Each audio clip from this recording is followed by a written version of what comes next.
Hello, everybody, and welcome to Third Man In, a new hockey podcast from us. I'm Mike Hickey.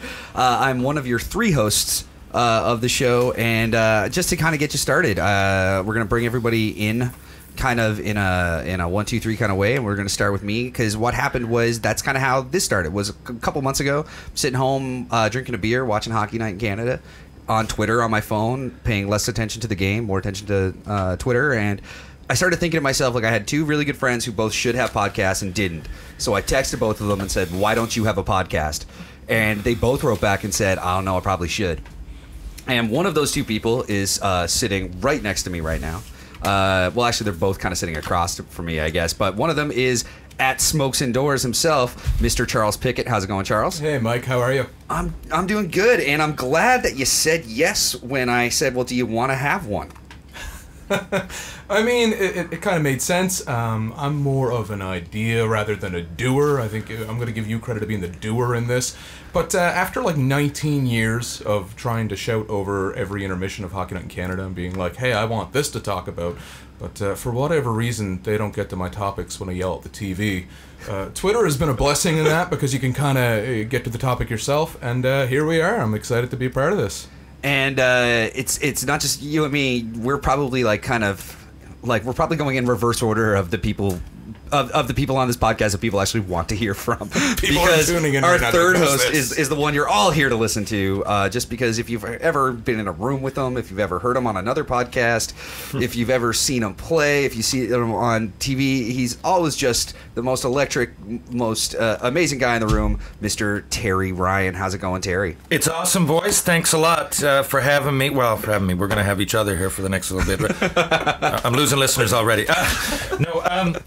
Listen, I appreciate it, and this is the thing. I love going on. I've guested on a lot of podcasts, as I assume most of the people that are starting to hear this show realize. Hopefully we can grow it as big as possible, because it's a great thing, even just to get together every week and do this and have people, actually care about our opinions is humbling, and it's an awesome thing to do.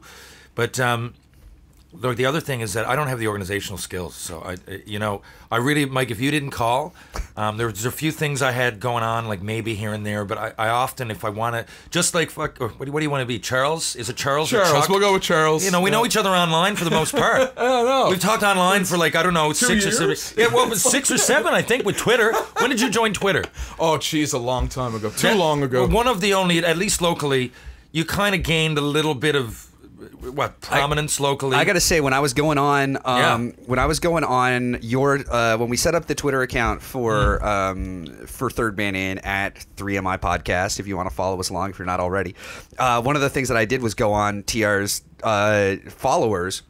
Or follows, actually. It was the people you follow first, because it's a shorter list. Way shorter. And went through and was like following everybody, and we were going through and doing all that. And I was actually quite impressed with how, because it usually goes in like reverse chronological. So like the newest people are at the top of the list, and as you scroll down, the farther you go down, the longer you've been following somebody. And I was quite impressed with how far back me and Charles were. We were early on your early on your Twitter followers. I'll tell you, I was proud of that. For a couple of different reasons. Okay, Twitter can be a cesspool for a lot of fucking things. Okay, and I like to be half political. I don't want to be. I'm certainly not going to steer this show that way unless it comes up to a guest. But it gets almost so annoying, and it causes such a headache that I often stay off of there. And if you look at from when I was first on Twitter, and every time I wanted to chime in, that's why I really respect what you're doing out there, Charles, Chuck, whatever the fuck you want to be called, because it's really interesting. And the same thing, Mike. And Terry Hart, local. Shout out to Terry Hart. Everything local guy used to do.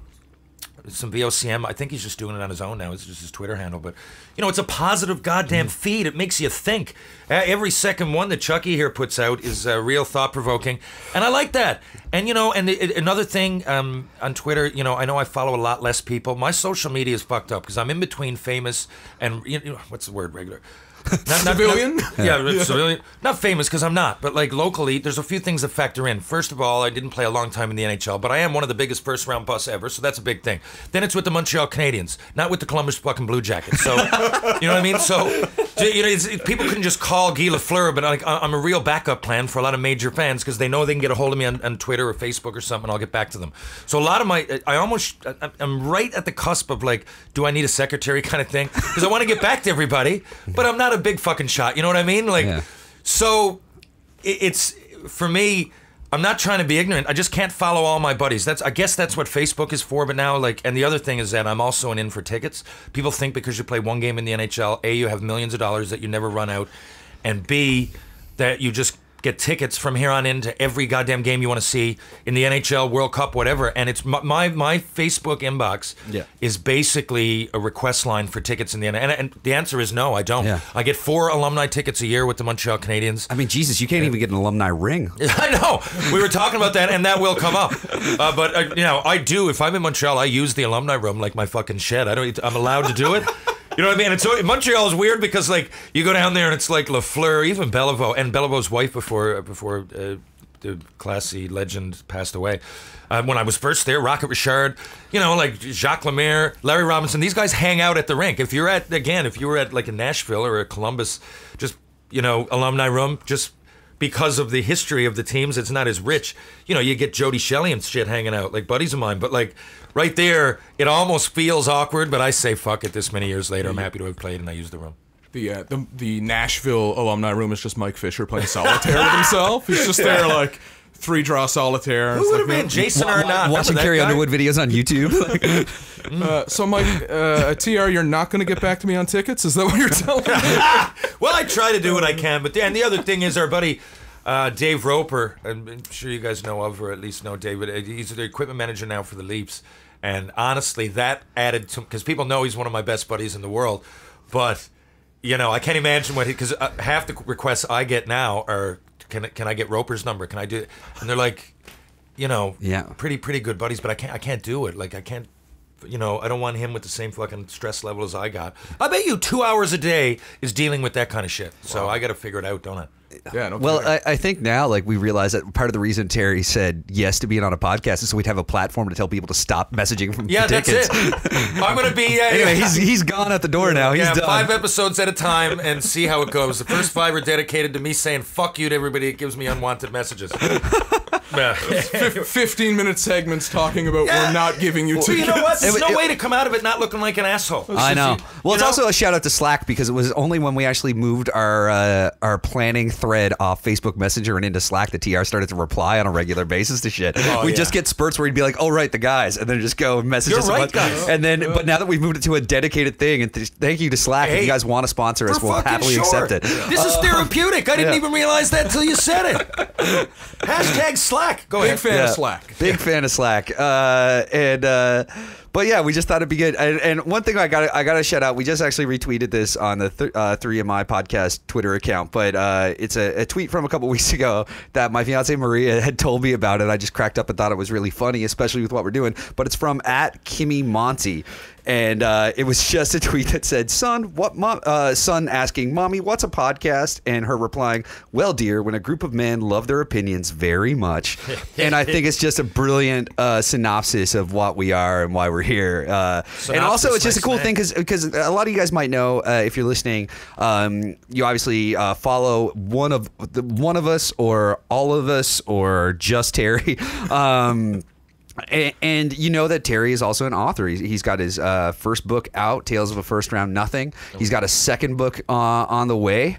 And those books were really much brought up from Terry keeping journals. Like I know in the book you talk about how your dad, an incredible man who's just amazing to hang out with.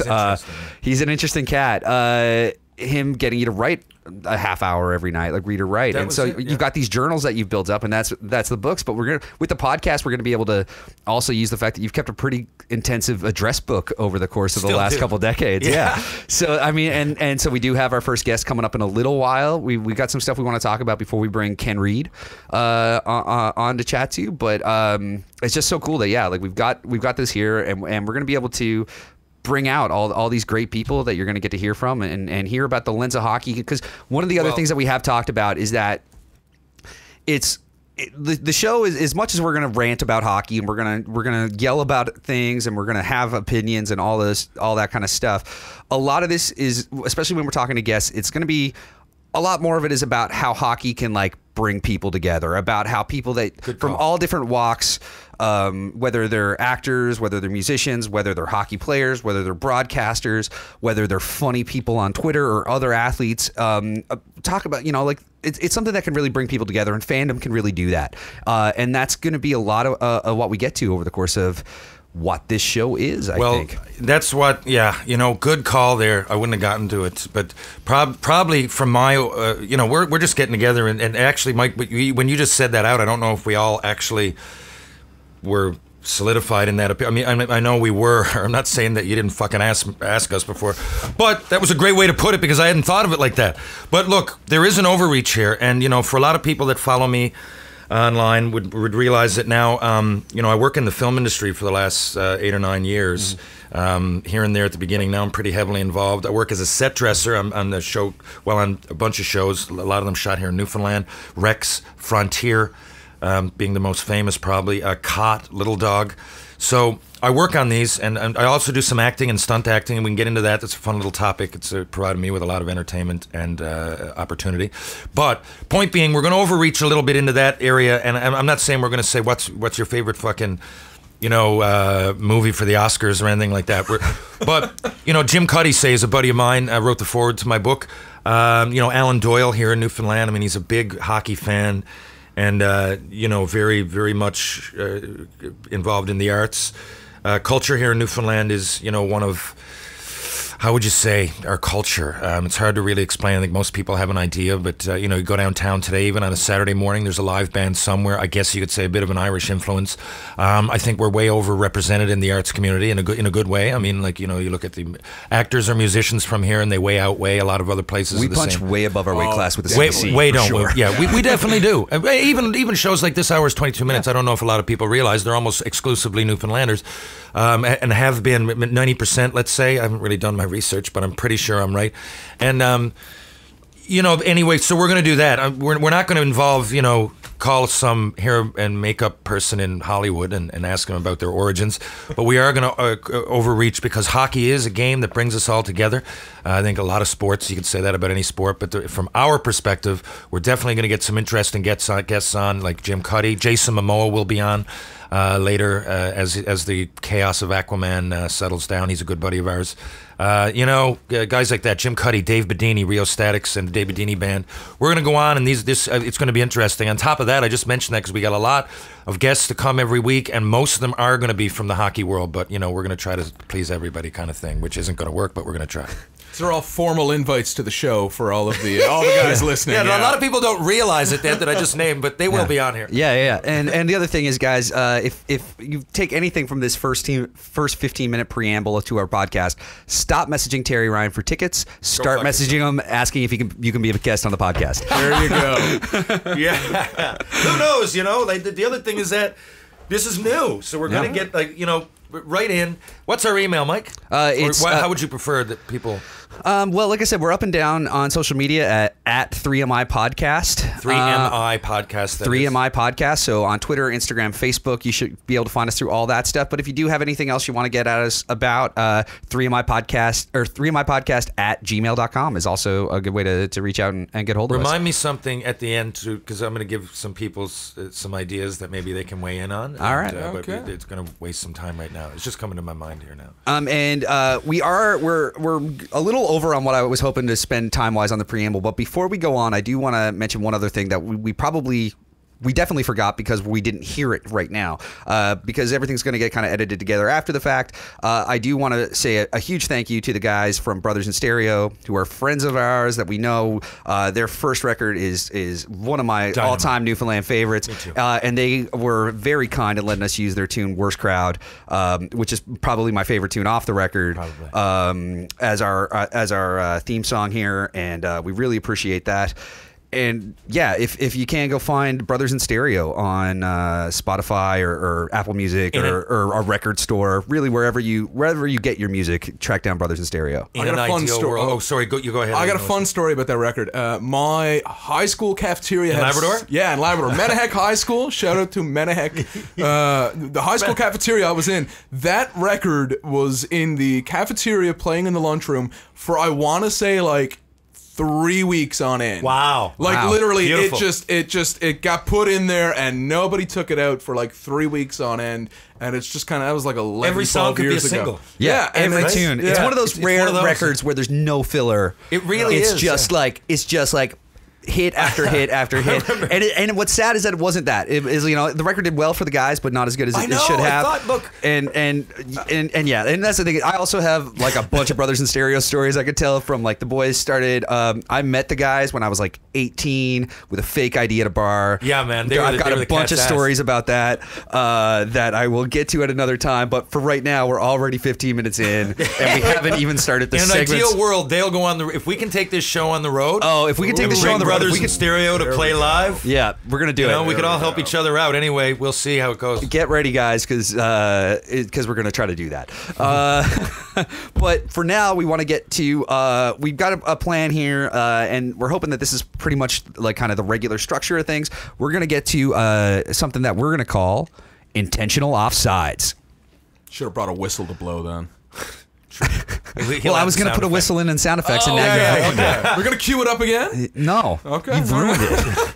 Whole show's ruined. But so what we're doing with intentional offsides here is that we've got a few topics that we've kind of been writing down, keeping track of over the last few weeks, of things that we just think are a bit ridiculous, that we just kind of want to weigh in on in the hockey world, and kind of get our opinions out there on, because that's what a podcast is all about.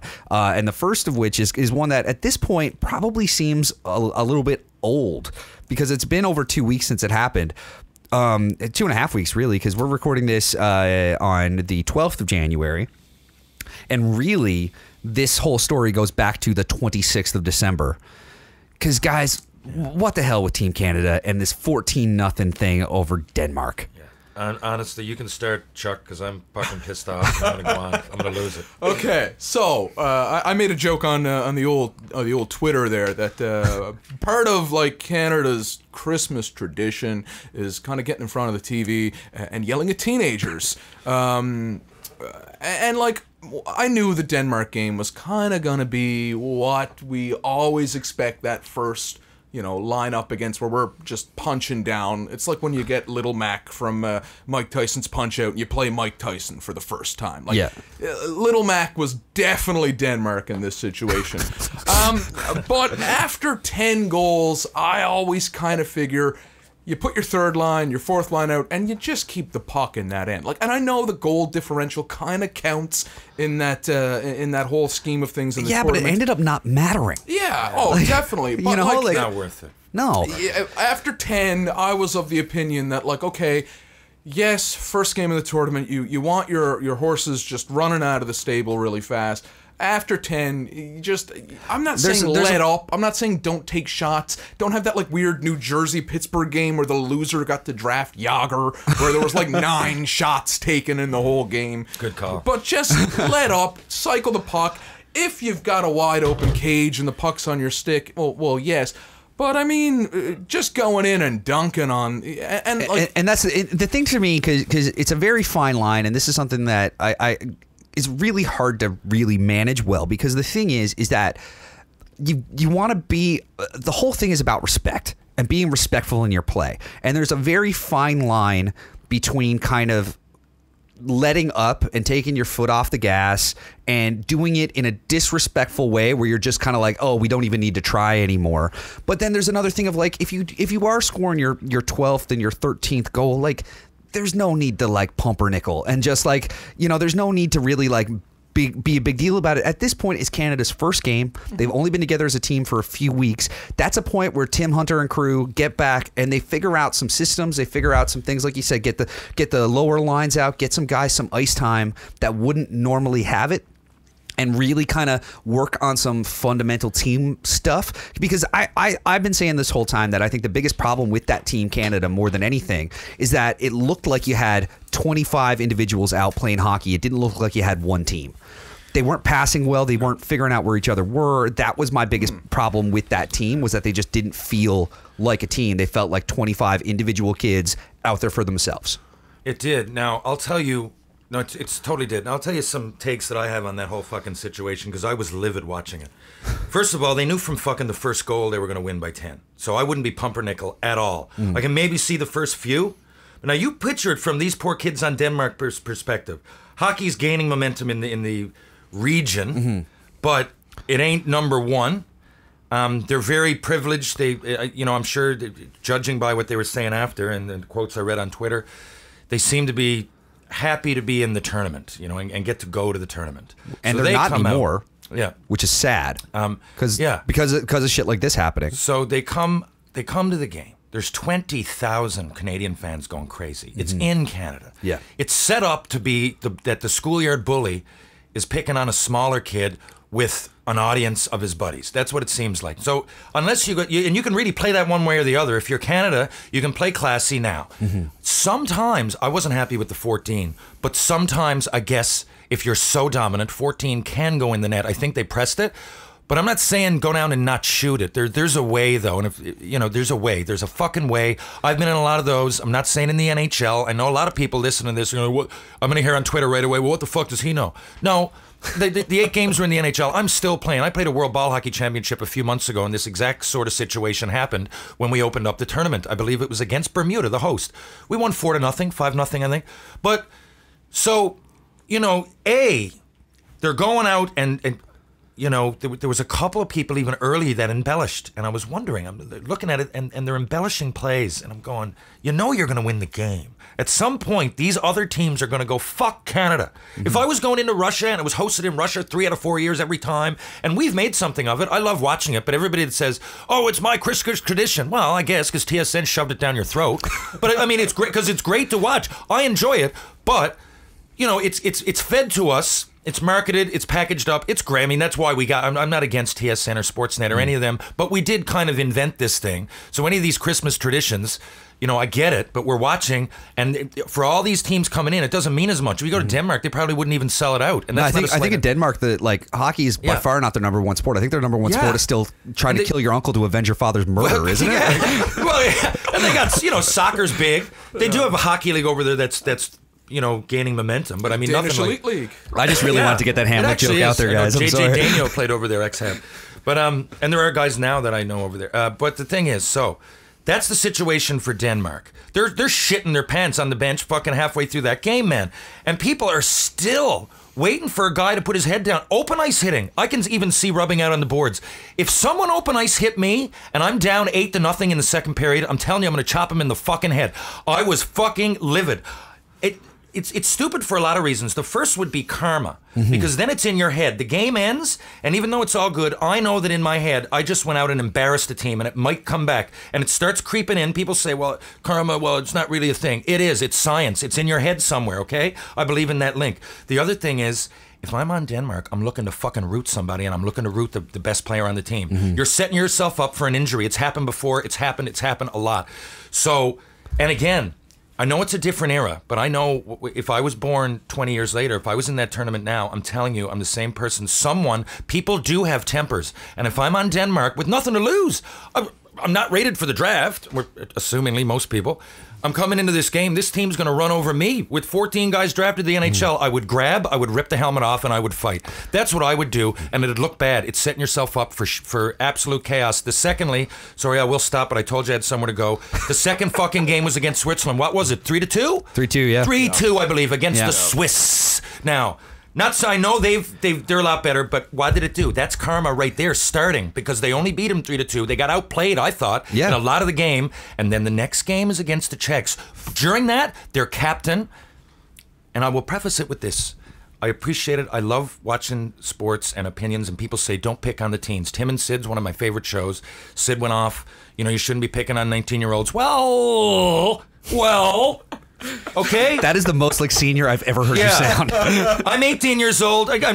not comparing it with me because I don't give a fuck, but a lot of people, I'm just giving you the world that I saw at 18. When I got off the plane in Montreal and there was cameras in my face, and I went to my first practice, I didn't look like a great skater, and they put in the paper. Again, I'm not looking to trip over my bottom lip. I'm just saying this is the way it goes. You get drafted high, you get there, you're criticized right off the hop. You're not going to step on the ice and someone say, oh my God, look at that Ryan kid. He should be first-line power play right now. You got to work your way to that shit. So... I came out on Twitter.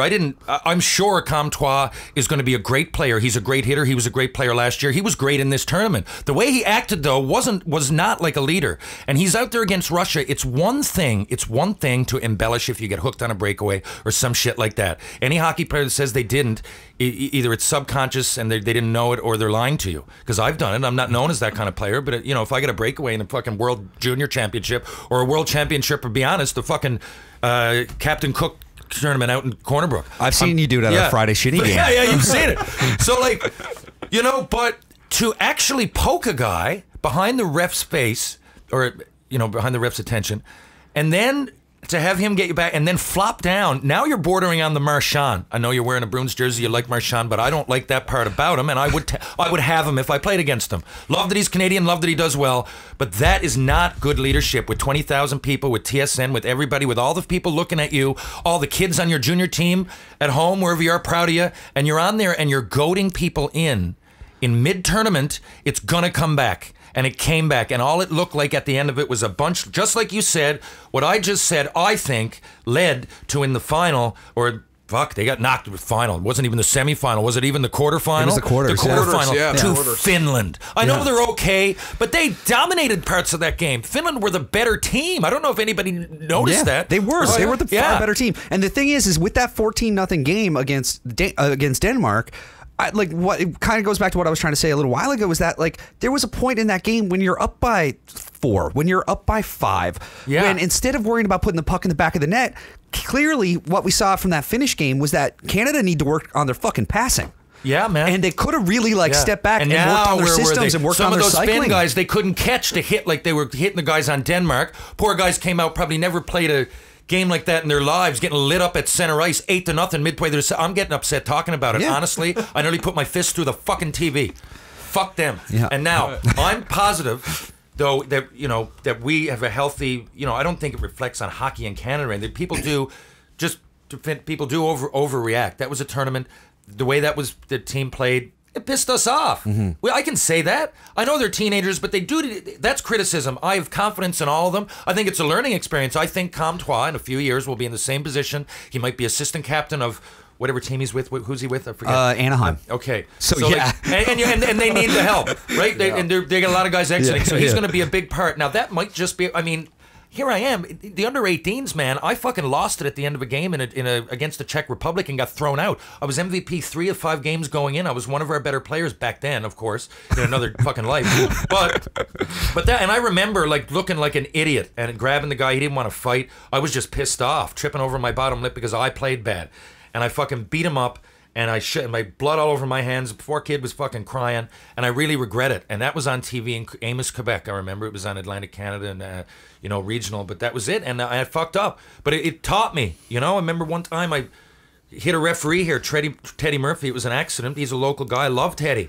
I haven't, And you ask the refs now.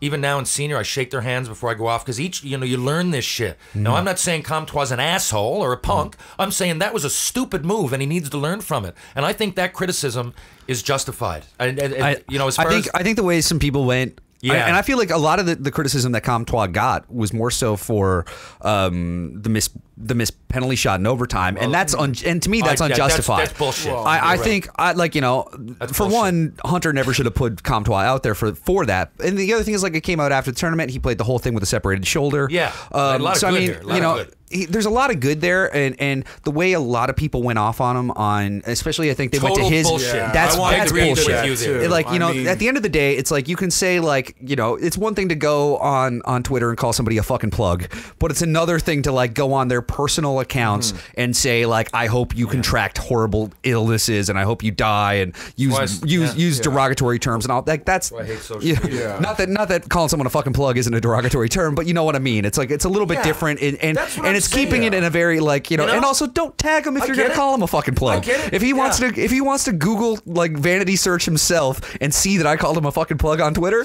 and I don't even think I did, but I'm just saying like if he wants to do that, that's on him for being vain. I think don't tag him. I think I said if he's gonna do that, he's gonna look like a jackass and embarrass his teammates. Yeah. But we kept it all like Tierra was just very fired up, and we are all fired up, even obviously. though it's a couple of weeks ago. It's going to be a while getting over it. Yeah, no, it's going to take me until next January to get over it. What I really didn't like, and I see it a lot more, and it's I guess it's a byproduct of the universe we're living in right now, is that people made it personal so fast and took it, as you mentioned, on their Instagram, on their Twitter, and all that stuff. One, you should be allowed. This guy was playing in front of 20,000 people. They were all screaming, yelling. Okay, you miss a penalty shot. He's gonna be okay with hearing that. The odds are always with the goalie. Yeah, he's gonna be okay with hearing that. 2 out of 5 go in.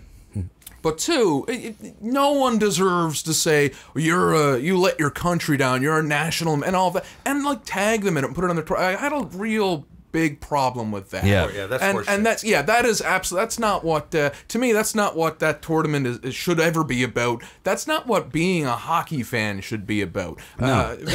You can never settle down the masses, man. Well, that's true. You got 20,000 people screaming, and then those 20,000 people didn't want to be let down. No, not at all. I guess you knee jerk. You do. And the Twitter masses, right? No matter what you do, or the Twitter, whatever, social media, Instagram, you're gonna get people, and a lot of them just do it just to do it. Yeah. Twitter hockey is the angriest place on earth when there's a mass letdown. It's angry, man. It is. Any issue that you thought, I can put out there, the earth is not flat, man, and you're going to get hundreds of people coming back to you going, you're an idiot. You'll find out. You'll find out when you die. You're wrong. It's a joke. The world isn't round. Yeah. The moon isn't really there. We didn't go to it. No matter what you put out. So, like, you got to realize what you're doing. When you're dealing with millions of people. Yeah. And not a sandwich. And it's very much a squeaky wheel thing, right? Yeah. It's like a squeaky wheel gets the grease. It's the friggin' idiots who get heard the most, right? But yeah, it's just and I mean, at the end of the day, a lot of the stuff that we saw come out of that, you're putting blame on these youngsters, but who are again, it's that tournament has gotten blown up to that big to prep these kids for going into professional sports. Mania, just mania, and it's a level that they're not going to probably see in a lot of there's very few markets in the NHL that hold their team to the kind of expectation that Team Canada does. Yeah, man. But at the same time, it is kind of prepping them for that. But at the end of the day, every problem I had with that team in that tournament just goes back to Hunter, and to be honest with you, did anybody notice?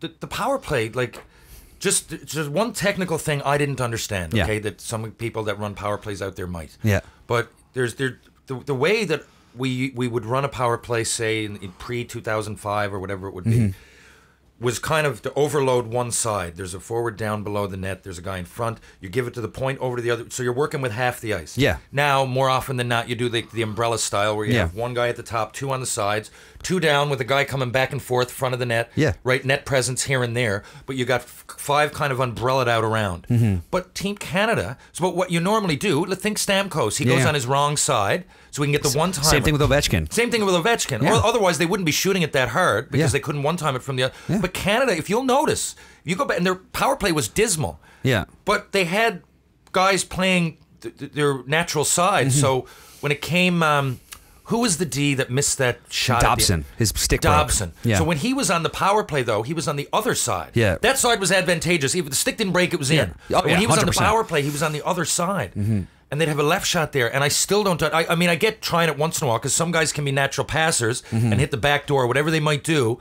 if it's working. But when you go like 0 for 19, and you've got the most drafted players in that tournament, and you're the best, and you're in front of all these fans that want you to change it up, I couldn't understand that part of it. And he's a hockey vet and a coaching vet. I don't. Yeah, I don't know. But I mean, the other thing is he's a hockey vet. He's got some time in the NHL. But did Tim Hunter ever play a power play in his life? It's just to me, Wally Bray would do that. St. John's Caps. But I kind of wish we had a whiteboard here and this was a video cast because TR could have just marked up a whiteboard whiteboard when he was talking about that. Yeah, he could have just. I like that shit too. Yeah, I overuse the whiteboard at hockey schools. We'll bring in a telestrator at some point. When we go live, we'll do a telestrator. When we take the show on the road and start going live with Brothers in Stereo in the corner. So can we get to another one? We're gonna do one more topic for intentional offsides. I think. I am dying to talk about the Brad Marchand Mutant Ninja Turtle. So I'm just dying to talk about this. Happened on, I think it was Wednesday night. It was Wednesday or Thursday. I think they played the Caps. Thursday night. I think so. Okay, it was this week. So we're probably gonna get this on air in a couple of days. So it'll still be kind of a bit more fresh. It'll be less than 7 days by the time this podcast goes up. And one thing that everyone, we should make sure everyone's aware of. I am a Bruins fan. I am wearing a Bruins jersey right now. I do love Brad Marchand as long as he's in a Bruins jersey, and as soon as he's gone, I'm going to be the first person to say "fuck that guy." I'd fight him first shift. I'd have him on my team, but first shift I ever played against him, that would be over. Only him and Sean Avery, the only two I can think of. The only two guys that I know, just on behalf of everybody else. But what about Wilson? What Wilson? Tom Wilson. No, I wouldn't. No, I don't think he's as much of a pest. I think he's scary. He come across. I just keep my head up like I did against Scott Stevens, but I don't think he'd kiss my lips or anything like that, like Marchand. I don't think with Avery coming out with Avery. After that comment. Oh yeah. The Dion Phaneuf comment. Yeah. I think you're in a union. Yeah. I don't care if I played for fucking Nashville. Mm-hmm. I would go after him the next game. I'm saying there's only two that I can think of that first. There's lots of tough guys. There's lots of pests. You can bring up Torres, Cook, whoever you want to bring up. I just have nothing really personally against them. Whatever they do, they're out there. I'd be wary of it, and if they did something against my team, I'd go right in there. Mm-hmm. But Sean Avery or Brad Marchand, first shift, just because I don't like you. Now, after that, whatever, let the cards fall where they may. But just on behalf of the union, I think I would have to do that. And I think I'd feel better about myself. It'd be a selfish move, but I'd wait till it was 4-5-0 or whatever in the first game I played against them, either way, and make sure that I, knuckle hit face, whatever. I'd make sure of that. I might even lose, but I'd make sure knuckle hit face. So with all that said, if you didn't watch it or if you didn't see it, so what had happened is Bruins and Caps. Marchand is in the kitchen of, Tom Wilson all night. Marchand's in the kitchen of Lars Eller all night. And then finally it bubbles over and Marchand throws the first punch. Lars Eller's he's a big boy. Yeah. He's, he could throw around. Like, I'm not a fighter. I think I could get a couple of licks in on Brad Marchand until he completely knocked me out. But then he instantly turtles. Like, I haven't seen a guy turtle like this since Ulf Samuelsson was running around. But everything is on his terms. Yeah. Also, everything is on his terms. Also, again, fuck Ulf Samuelsson.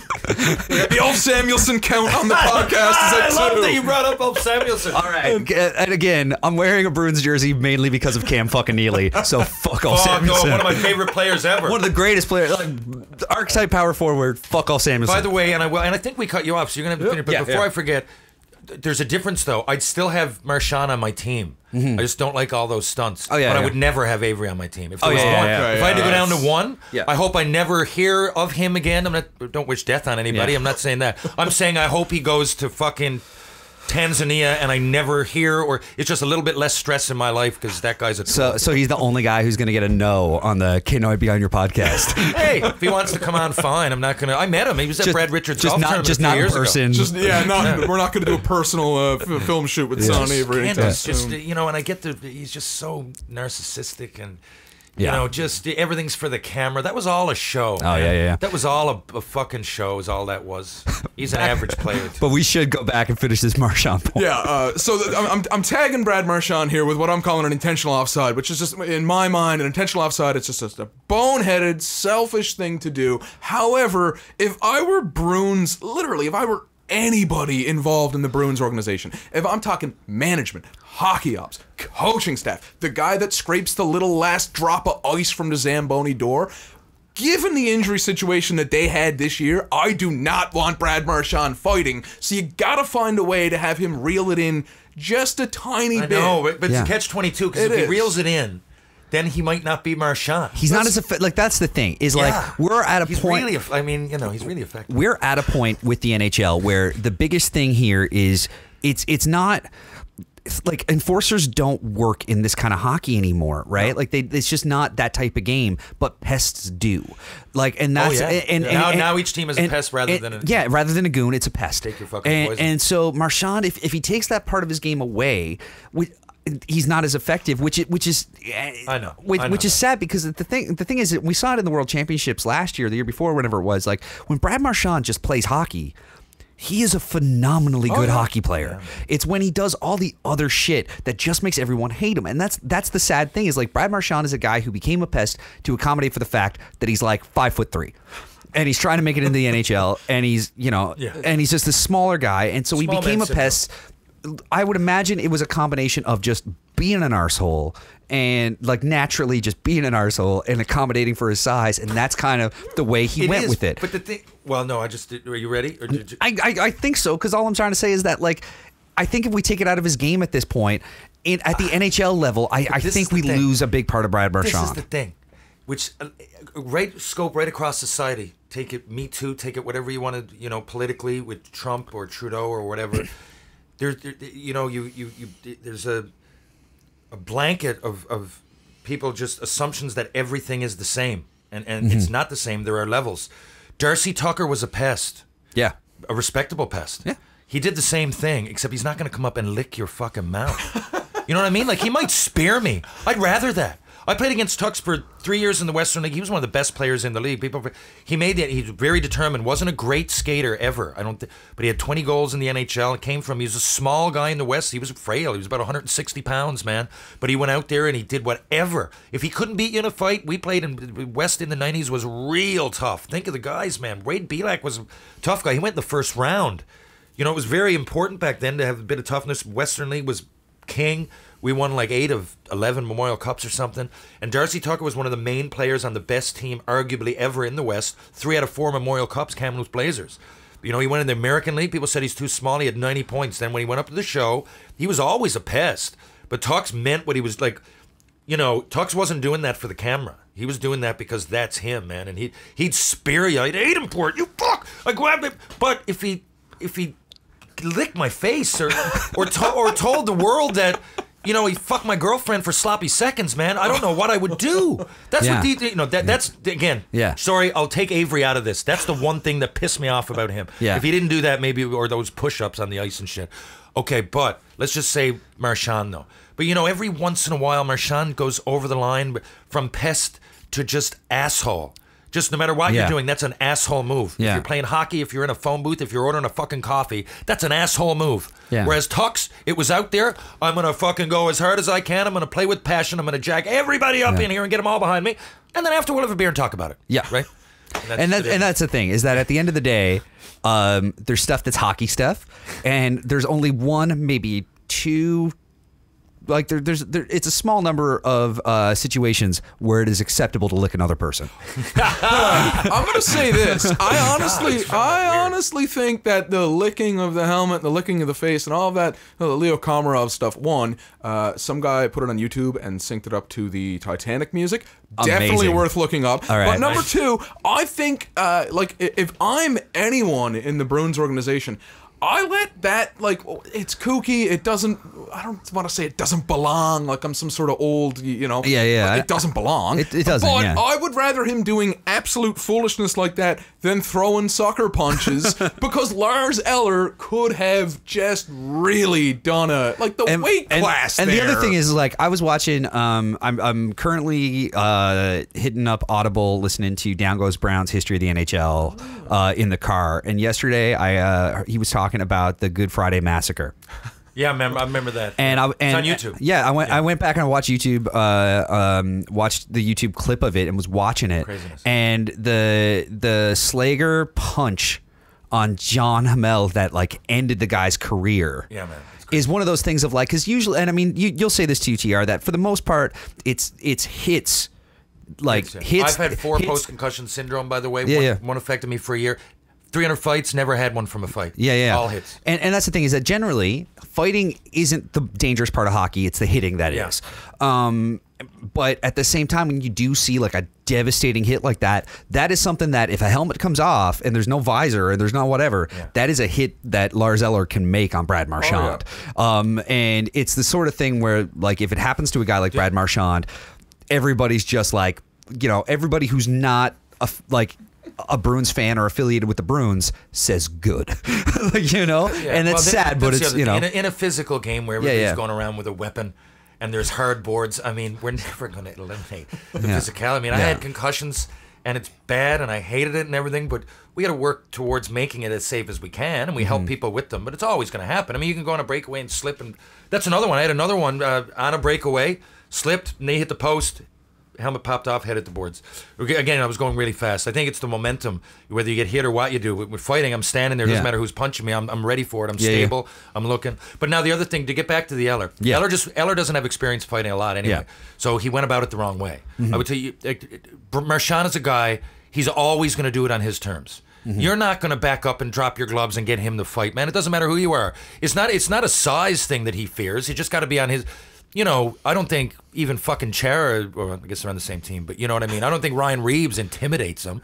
Marchand, it's just when he's going to do it. He's fought big guys. He beat up Eller a couple of years ago. But Eller, what he needs to do is, like, if there's a scrum around the net and he's in there, grab his jersey, then get in close, then start glove washing him in his face. Don't back up. Now drop your gloves. Now face wash him a little bit. Now get in there on his gut, like start ripping at his jersey. Make him do it. Back up. Now you're separated from the crowd and you got Marchand and you're there with him and the ref's got you. That's how you do it. You drop your glove and you start going. Then he would. But I think if you just back up in the middle of the ice during the play, he's going to pull that all the time. You need a lot of people around, like a goal mouth scrum kind of thing. And that's the thing is at the time that Marchand did turtle, there was a linesman trying to pull him apart at the time, and it was as Eller was starting throwing punches with the linesman there that Marchand turtled down. I wish that Marchand was mic'd up, or the linesman or something. You'd probably hear like no. Do you have the Bruins mic'd up YouTube clip there?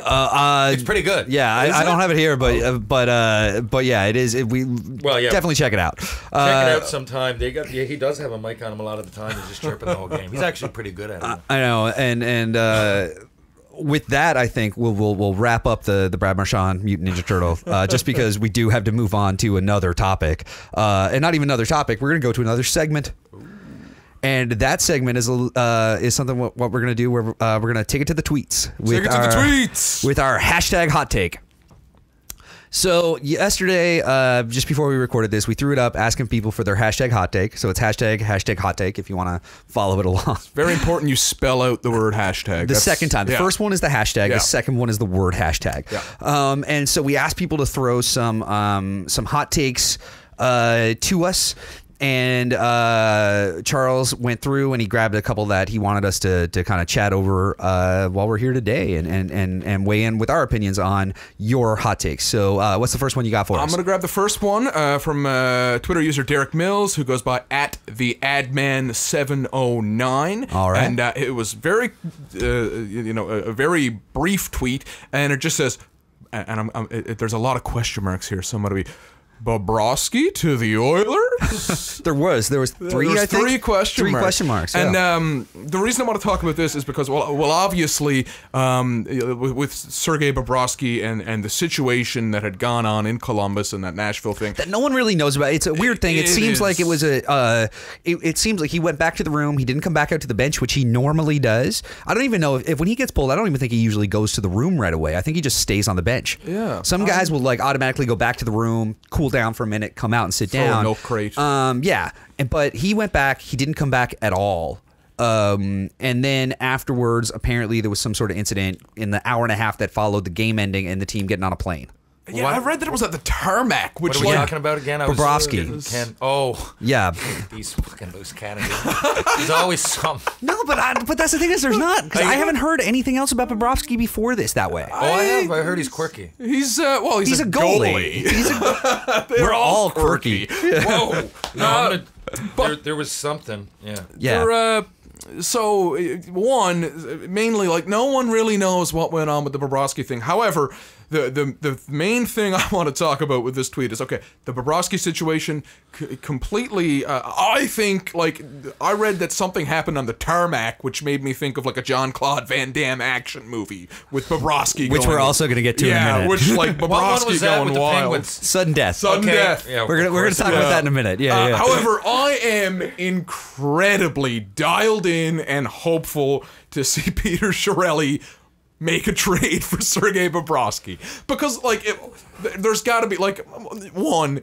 The guy's got to win a trade at some point. He's got to turn this around. He has, but he hasn't since he's been on with the Oilers. Yes, he did great work for the Bruins. They won a Stanley Cup with Chiarelli, but since he left and went to the Oilers, he hasn't really. It's a tragic hero story, isn't it? It's a bit of a dumpster fire. But I mean, did he trade Justin Schultz? Was he at the helm then? I think so, but it was the Hall Larson thing that really that's kinda... the big one. But even the small ones, like Justin Schultz was like he was in the press box, in and out of the press box. Trades him to Pittsburgh for like a pick, mid-round pick, probably. Which also I do. It's something that I want to just gloss over now to make sure that we come back to it another time, because TR, you've played. A lot of people that we're gonna have on have played, and I always wonder how you feel getting traded for a pick, where it's just like. Am I of that little value that you can't even get a player for me right now? You got to just have like a maybe question mark for the future. I think it's like, changed. Do you feel shitty when that's your value? Like, I think a pick is the like that's the almost the center of a haul now. If it's a high end pick, I can remember. This is a trivial fact for anybody. Ron Francis got traded for a 4th round pick. A 4th. It always depends. There's so many factors. It's a bunch. And then contracts. And then you look at what's the dude who was the GM of Montreal in like the early 70s who just did that, and even though Montreal was winning, he kept dumping off players to. He kept dumping off like third liners to expansion teams for picks. The expansion teams when Montreal get all the French guys in the world. Yeah, but I mean, having to draft them. No, but like through like from '67, from that original draft, the GM, and I'm just spacing on his name right now, but he did the thing where he would just like throw a couple like third liners to like the Golden Seals, and then the Golden Seals would come in dead last, and he got Lafleur that way, he got Lafleur that way. I think he got Rajon Houle that way. Like he got like a ridiculous amount of guys, and that built that late '70s franchise by doing that, by just like. Completely destroying expansion teams with trades. Sam Pollock, yeah. Okay, didn't know that. Didn't know that at all. And that's how that Montreal like late '70s dynasty of Montreal got built in the early '70s. Was him just completely exploiting like desperation for we need to look good for, because what would happen is like, and again I'm stealing this from the Down Goes Brown book mostly, is like he'd have teams go, yeah sure, we'll give you a draft pick 2 years from now when we're not even going to be a team. We just want to win one, right? We want to like win 2 to make the fans feel good. And so they throw like a first or second, like, they throw a first round pick at him for, a third line guy. They'd get the third line guy. They'd win their 2 or 3 games. They'd feel really good. And then they'd still be like limping along but in last place. And so Montreal, after winning the division, would still get like the 2nd overall pick. It was basically just like what Chiarelli did with the Kessel trade. What Chiarelli did with the Kessel trade, Sam Pollock did for like 6 consecutive years in the late 60s, early 70s. It's actually pretty brilliant. But for obvious reasons, my 70s Hab knowledge is lacking. Well, that's on you. Yeah, we got to get on here. Is my dad that fucking? Oh man, yeah. He's all these shows request him. He's just, Dad's not on social media or anything. Yeah. Outside of the odd she checks on Facebook. But we got to get him on here. I won't even introduce him now or whatever. Those who know what I'm talking about, it's a fucking ride, and it's 70s, and it's WHA, and he'd be able to help us with all this. He would. He'd be great. I got a lot of questions and a lot of love for the WHA. What were we even talking about? We were talking about the possibility of the Edmonton Oilers shipping literally anything out of town for Sergei Bobrovsky, and I gotta kind of feel that if there's any team that's gonna, in the midst of this weird, murky, hazy controversy, the Oilers would be that team to bring them in. Yeah, and to go back to what you said earlier, a lot of the people that get traded for something, I'm sure sometimes that feels bad. Yeah, but most of the time, and I've been traded a lot. And I've been on teams that had that happen. Again, even in the NHL, I had 8 games, but I was there for a year and a half in the room. And I got to see, it was almost mesmerizing. I almost took more in that way because it's not like I was playing or anything. So all that off-ice stuff I paid attention to. Got close to some guys. One of the first guys I got close with was Mike Keane. Great captain, great everything. And I believe he came out and said he didn't have to learn French. That was probably the beginning of the end for him. And, then when I came back, he was traded. But, I remember it's usually an opportunity. He ended up winning another Stanley Cup, by the way, with Dallas or Jersey or Colorado. Maybe with both. I think he's one of the guys that had 3 cups with 3 different teams. Actually, Mike Keane. Yeah. There you go. Total. I'm gonna try to confirm this for you. I think he's got 3 cups with 3 different teams, and I can get into that. Mike Keane, because he's just born to be a hockey player. That guy. Again, I don't think he would have had 50 goals in the AHL, but just such a team guy, and he was the prototypical team guy, man. But anyway. Most of the time, guys like that, there's an opportunity. If a team is trading for you, it doesn't matter if they give away an 8th round pick or a 1st round pick or a player, they want you, and it's kind of a new opportunity. Rarely is someone ripping it up like Braden Point and gets called in and says, Braden, by the way, we're trading you for a 3rd rounder. Pete Chiarelli would do it.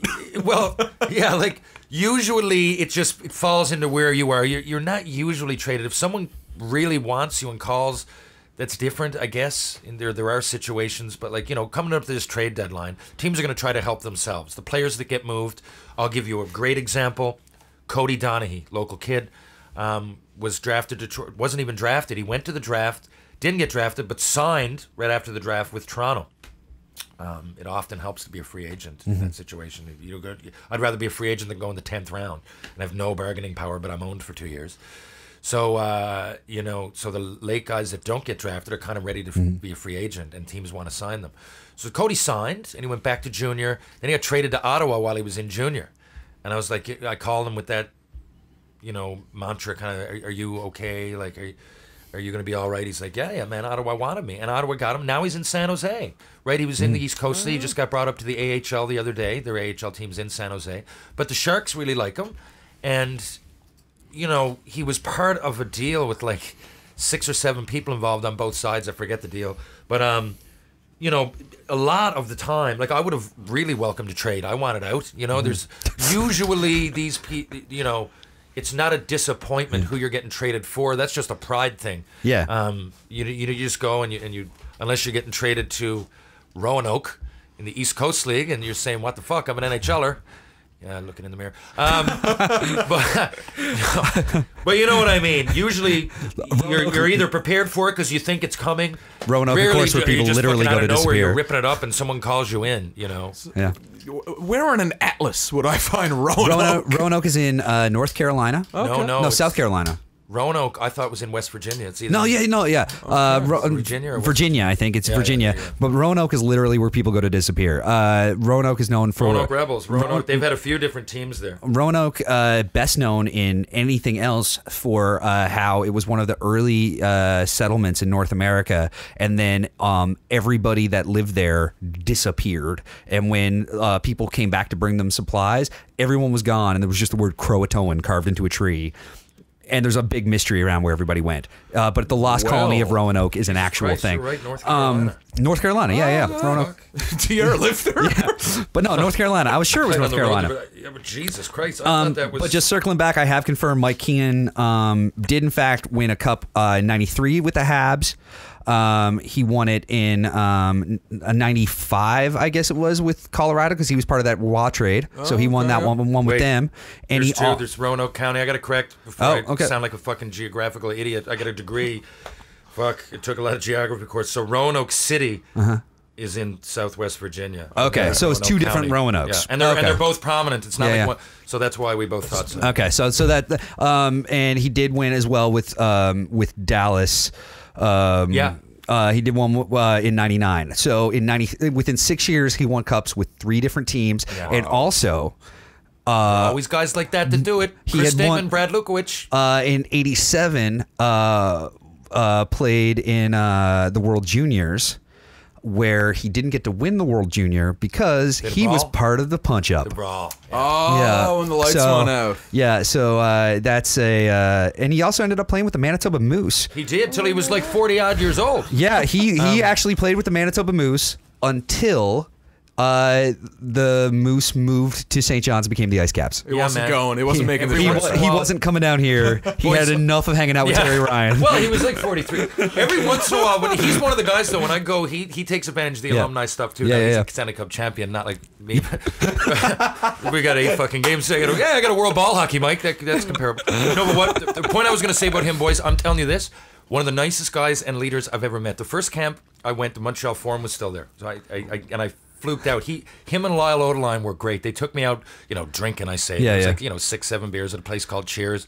The few nights we were there, we had, and they really were behind me and Brad Brown. There's Brad Brown, was another guy, first round pick the year before me, and we both weren't great skaters. I think Lyle and Mike, were really almost they're similar to our style. Yeah.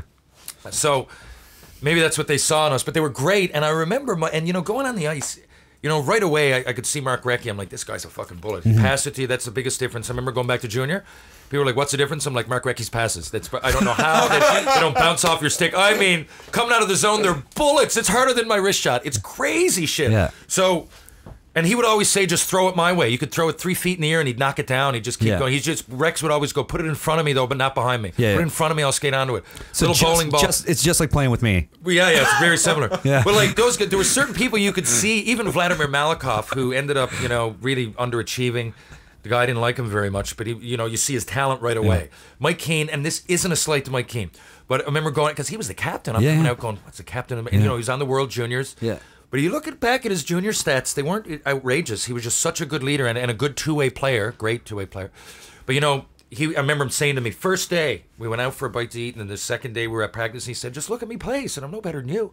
Again, he is. But he, again, to look at him, like Turner Stevenson was the same. To look at Turner, you'd say, this guy plays in the NHL, wow. But then when the game happened, wow, in other words, he doesn't look like that.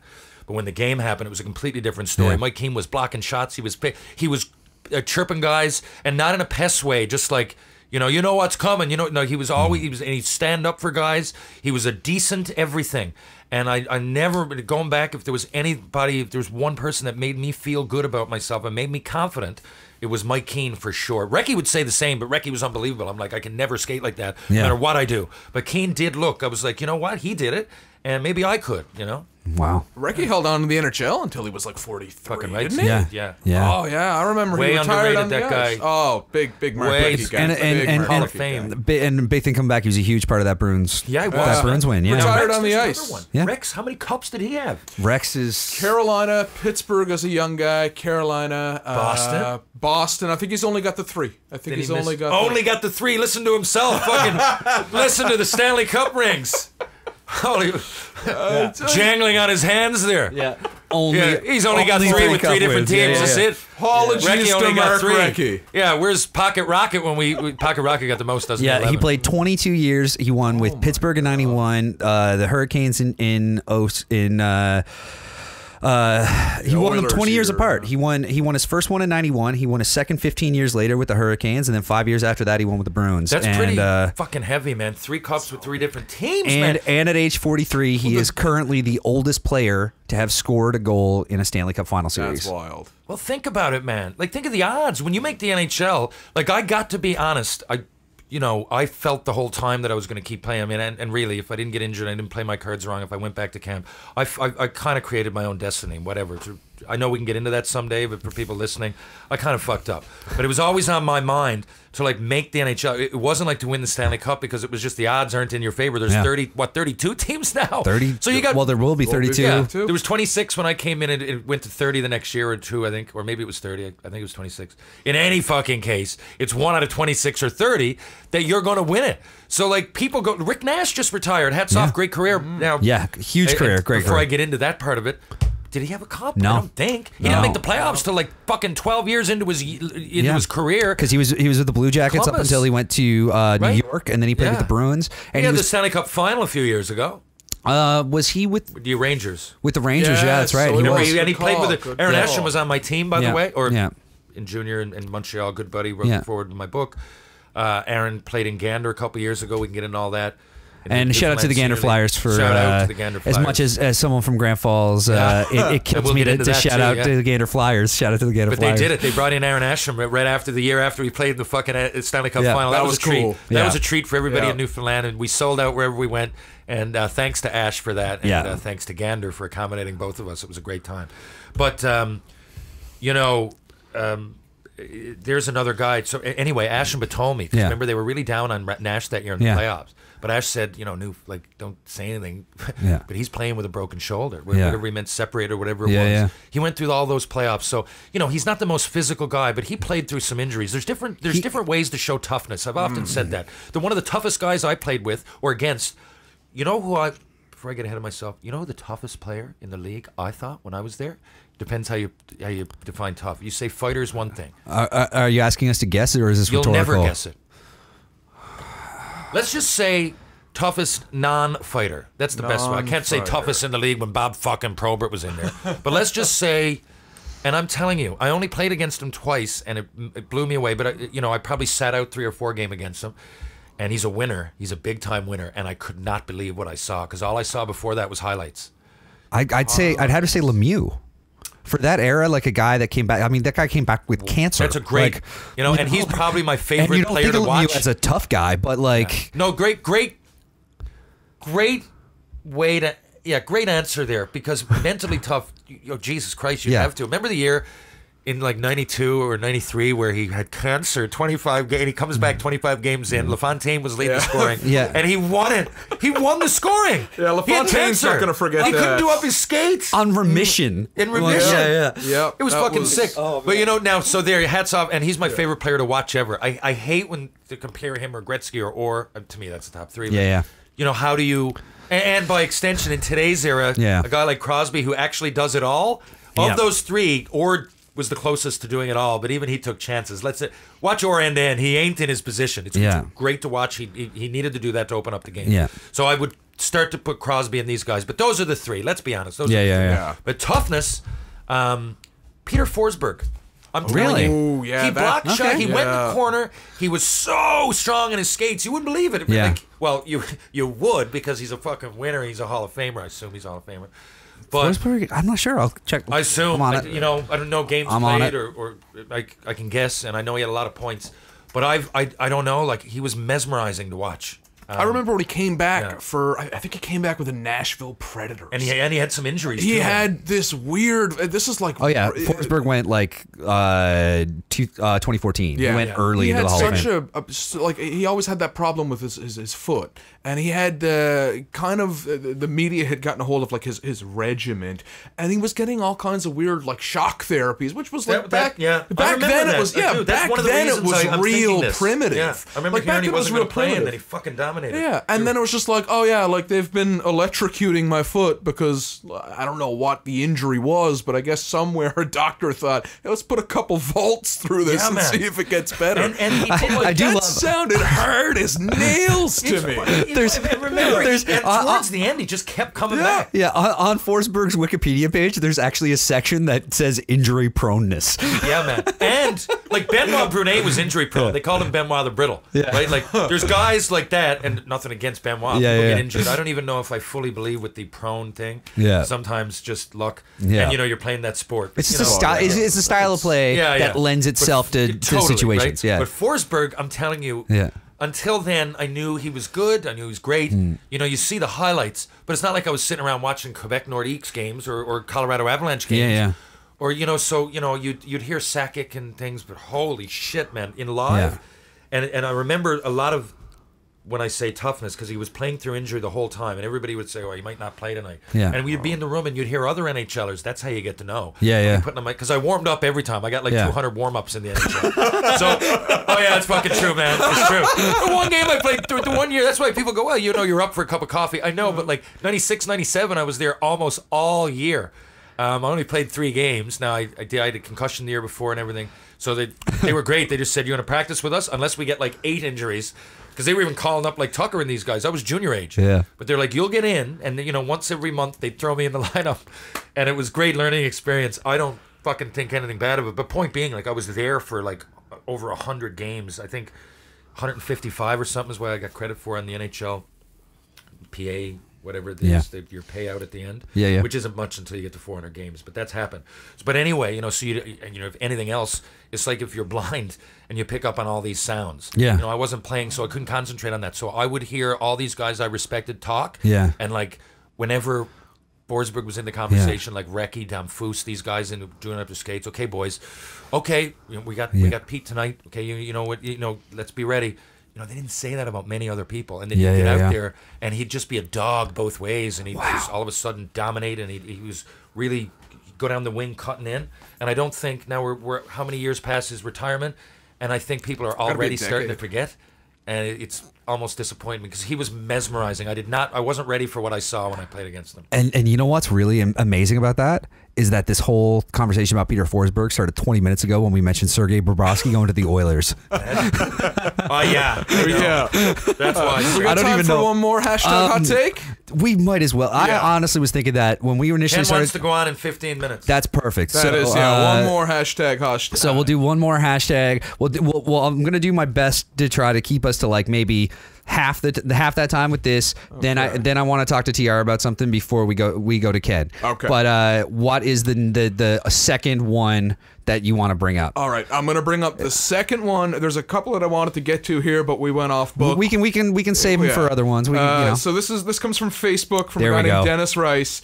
Sid, and I'm going to read it out in hashtag format. So hashtag hot take. Sid Crosby doesn't look like Andy Samberg. That's not a hot take. That's being an edgelord, in my opinion. No, that's Ricey's a good friend of mine. He was my first. Grand Falls? He's from Windsor. He's not related to the boys. But he's from Windsor. Not related to. I think distantly related to them. My first roommate when I moved out to St. John's. I stood for him, emceed his wedding. Great buddy of mine, so thanks for that, except for fuck you because you're wrong. Yeah, we're gonna get him a set of prescription lenses after reading everybody this. knows now. There's people that will weigh in, and our friend at Dwan Cherry on Twitter will be the first to tell you that Andy Samberg is like much lower on the hotness scale. Everybody else, because somebody else weighed in with that, saying like Sandberg's like a 7, Crosby's a 10. But the thing here is that you are wrong. Yeah.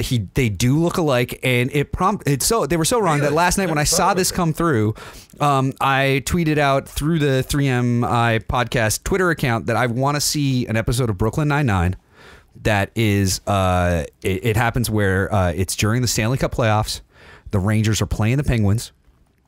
And a death threat comes in against Sidney Crosby, and it's basically a remake of Sudden Death, but instead of Jean-Claude Van Damme having to dress up like the Pittsburgh Penguins mascot, it's Jake Peralta having to pretend to be Sidney Crosby and go out and play a Stanley Cup playoff game pretending to be Crosby. I would watch that. I can't believe how much traction this got online. Everybody thinks that. I've never heard of that before. Yeah. No, I think they look remarkably alike, and I really want to see that episode of television. I am here for any form of Sudden Death remake. I'd be happy for it to be a Brooklyn Nine-Nine two-parter. I'm good with it. Two-parter. I worked at a gas station just at a high school when I was in Lab West, and if you've ever been to Lab West, working at a gas station in the winter, there's not much to keep you busy besides filling up skidoos. So I remember scouring like the Walmart bargain bin DVDs, waiting for Sudden Death to just kind of magically appear, because let's face it, that's where you're gonna find that movie. Got tired of waiting and ordered the thing off Amazon for like $19. I paid full price to watch Sudden Death at work, and I gotta tell you, it didn't really hold up. No, I probably haven't seen that movie in a good 20 years. It was on TBS like every weekend. It's been so long since I've seen that movie. That movie, in a roundabout way, is how Lemieux ended up owning the Penguins, eh? Like the owner sunk a pile of money into that movie, and it was a bust. It was a huge bust. They obviously had to pay a lot, and I think like it was the second biggest bust, second biggest '90s hockey bust next to Terry Ryan. It's all right. Hey, guys. I think they overspent the budget. Sorry, All press is good press at this point.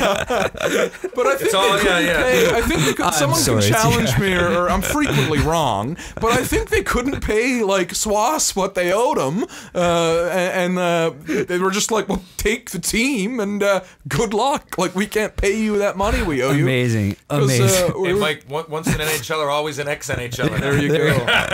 I mean, don't worry, me and other fucking first-round busts talk about it. We have a lot of these little sayings we go by. Of course. Got a group chat where people talk about how many people are asking them for tickets. Yeah. Fans give you shit. Hey, where can I pay to watch you drive your cab? Don't worry, I've heard them all. I'm trying to come back. I'm in on the joke. And that's the thing is, if I didn't think I wouldn't have done that one if I didn't think the TR would get a big kick out of it. But that is wild. But now that we've done that, we've actually spent a reasonable amount of time talking about one of our hashtag hot take things. So we're gonna move on to something else before we talk to Ken, because this is something that we suggested doing, and I think it's a good one to get right out of the gate. Is that obviously, like we said, TR knows most of the people that are coming on the podcast. That's how we get them on the podcast, because they are friends of Terry, and they want to come on and chat and stuff. So one thing that we want to do is we haven't even we try to come up with witty names for our segments. I don't think we named this one. Oh man, this is called guessing game. Oh, it's just guessing. You got like a guess who kind of lick going on. It's like guessing game. Sure. We're gonna edit that out, right? So guys? what we're gonna do is Terry, you've known Ken for a while. We want you to tell us a story about you and Ken Reid, and then when Ken comes on, we're going to ask him to guess what story you told about them. Okay. So what is your Ken Reid story? I'll just tell you how we met, I guess. Okay. Because a lot of the times we've been out in Newfoundland or Toronto kind of blend together. So that was unique. So I was, and I'm going to go through, guys, because you know my fucking stories now. We'd be here till fucking Wednesday. Sorry about the F-bombs, Haven't noticed. That's how I talk, you know? That's how I talk. It's a real flaw. I got F-bombs everywhere. That's just it. I'll try not to be ignorant, but, you know. Yeah. I assume you guys haven't cursed yet, and I've been... I've said a couple fucks. One or two. Okay, good. And can we just, on 3, 2, 1? It's on... Fuck. There you go. So... I was out in 07, 08. I was going to go to Europe to play hockey, but because I'd had an ankle injury. That's what happened to me. I went to Dallas camp, and I had a high ankle sprain in 2001. So, which was good and bad, because it hurt, but I thought I could keep playing, but I could keep skating. I just ended up making it worse.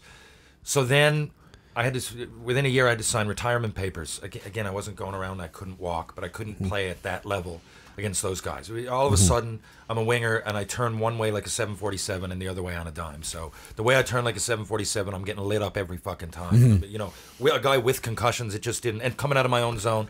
So the NHL was out.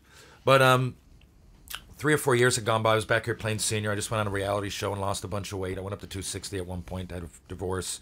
Having to retire from hockey was real heavy on my mind. And not just the NHL, you know, that was a disappointment. I wanted to tour the world for free, and, you know, I was still a good player and could do that. But anyway, I had this insurance, I had like a couple of $1 million insurance package, but my last year, 02, 03, I'd gone back. That was after I'd retired, but I went back to Orlando to see if it was any good, and it was a catch-22. It was a shit league. I shouldn't say that. The Atlantic Coast League, Hockey League, it was similar to the East Coast League. I think at that time a little bit worse. A little bit of a level down, maybe single A as opposed to double A, just because we had no affiliations. But there was a lot of veterans like me, Chris LaPuma, Brad Fedorenko, ex-guys who played way up but wanted to live in Orlando rather than, we're not going anywhere, why would I sign in Kalamazoo? You know? Yeah. So there was great players there. I don't think it just wasn't as physical because people were on their way down rather than up. Yeah. But I went there and I led the playoffs in scoring and we won. I only went with like 6 games left. I got my minimum games left. And it was bittersweet because then I had some NHL offers and I couldn't go to camp because I had cortisone in my ankle. I couldn't feel it. Yeah. And that wore off. It was terrible. Yeah. So I went through this period of having to realize I couldn't play anymore, and I ballooned up and my ankle was bad for a couple of years. Anyway, I finally went out to Bentley, Alberta. I was going to go overseas. Steve Marshall, being my lawyer here, said, you know, I don't know, if you go over and play pro, you're waiting on this insurance money. Spoiler alert, I only ended up getting, I think, $70,000. Because I played those games. A mediator came in. It was really awkward, and I pissed away money for no reason. But, for a month in Orlando, whatever, 2 months. But the point being, I'd gone back out there, and I played for the Bentley Generals, and they set me up with a job. Huge team. Huge team. Like and that was at the beginnings of that. Incredible Canadian senior hockey team that are just... Totally. Yeah. Ryan Smith and his brother Kevin and his brother Jarrett. The Ryan Smith's one of three. They all played in the Western League. Kevin got some NHL games. So they were in on... I don't know if they started the team they were in on it. Bentley only had 800 or 900 people. But it's about 20 minutes away from Red Deer where I played junior. So a lot of them were ex-Rebels. Perfect for me. Yeah. And I could bring these guys together. I don't know if they... That was the year we went to the Allen Cup final and lost 3-2 in Ontario to Brent Gretzky, Aaron Brand, and the Brantford Blast. But I'm going somewhere with this because you know why I was there and everything. So and that was the year. So I called some buddies, Dion Darling. I used to play Sugar Ray Schultz, played for the Islanders, lived in Edmonton. It's right in between. Red Deer's in between Calgary and Edmonton. So I actually got Mark Wolf. I called a lot of buddies and made the team. They got me there, and they were almost there. I helped them pick up some guys. We beat Stony Plain in 7 games when we went to the Allen Cup. Yeah. And then I think they went to like 7 in a row and they won 2 or 3 of them. Yeah, they've won. They're still going. Didn't they win They won the one that was in Clarenville a couple years ago, right? Yeah. And they won one at home. They at least have 2, if not 3. Well, that was the first of that. Yeah. It was the first that was starting. So, and it was great, and it was a good option to then going over because the talent, like the hockey, at least the good teams out there were as good as the lower leagues over there, like say the Danish league. Yeah. So it got my competitive nature juices going again. But the job they gave me was like hot shotting, they call it, bringing stuff out to the rigs. So say they need propane, or he had a pipe fitting company, I should say. So it was up north. It was outfitting the rigs, but it wasn't actually going to the rigs. So I'd drive to Grand Prairie, with orders, with a big truck to up even right, not quite as far as Whitehorse, but you're getting up there. I went over the border a couple times, but I had all this time to myself. So like. I called in one day. There was a guy telling a story on the radio. I don't know if Ken will remember this, but he was telling a story about the Canadians in, say, 90-odd, 95, 96. So I called in. I said, I was there. That didn't happen. I think they did about Vincent Damphus. Then I told a Western League story. You just fact-checked. Basically, I'm like, that didn't happen. So I think he was telling a story about Saku Koivu or something. And we came in at the same time. I know Saku. He's a good buddy. Well, don't talk to him anymore, but if I was to see him, he was a buddy. So, but anyway, so I would have all this time. So I called in. Now, Ken is from Pictou County. Went out. He was working with, Bob.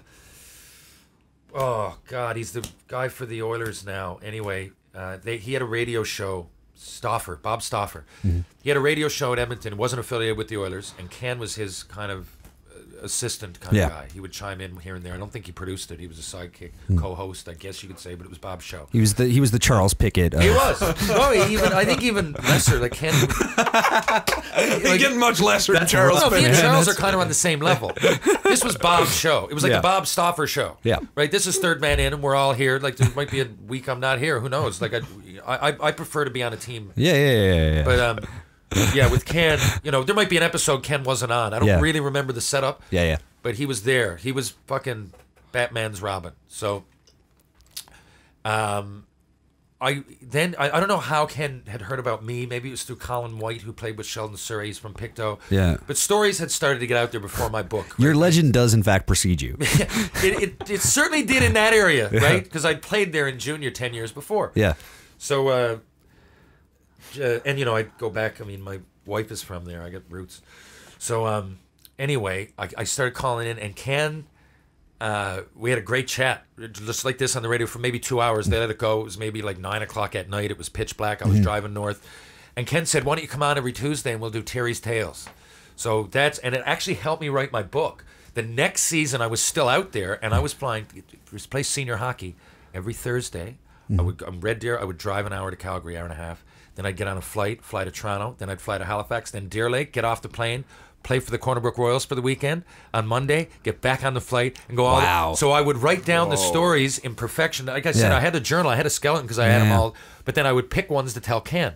Yeah. And the ones that I picked then were fresh in my mind because I just talked about them. So then on the flight over to Corner Brook, I'd get them all my notes together. This is what I just talked about with Ken. Yeah. And then I remember halfway through going, Ken, okay, I'm doing this book now. So he'd say, where do you want to steer this? And that is how I met Ken. And the next year, I ended up moving over here. I got a great deal on some land in Portugal Cove. I got accepted from Memorial University. Figured I'd never see Ken again. Yeah. Ken gets a job in Toronto on Sportsnet and follows it. And, he had to really work hard to do that, I remember. And anyway, we just and then my book comes out, and I go up and do some work with Sportsnet. So I ended up, and Ken had me on his show. YouTube, Ken Reid, Terry Ryan. There's a couple of good interviews. He had me on there, and he got a great article written. I mean, it brought me to tears actually. The rock star in the hockey news is great. Well, that was similar to that. About 3 years ago, Ken wrote one himself on his channel. It's still there. I saw it the other day. But anyway, that was how it all came together. Now, ever since, we've done alumni things. Ken had never been here at the time, and then like maybe 3 years ago he came, and he comes every April. He's coming back for that Hometown Hockey Heroes, I think it's called. Okay, the one they play in like Stroke, in like CBS or whatever. Totally, I think they play that. You know, now he comes over from Hometown Hockey. He was here in Corner Brook. We had a great time. Yeah. So Ken and I, and it's very similar to us sitting down like this without the mic in our face. Ken and I like to have a beer, talk about hockey cards, talk about nostalgic sports. It doesn't have to be always. It's hockey or baseball usually. But you know, Ken grew up as.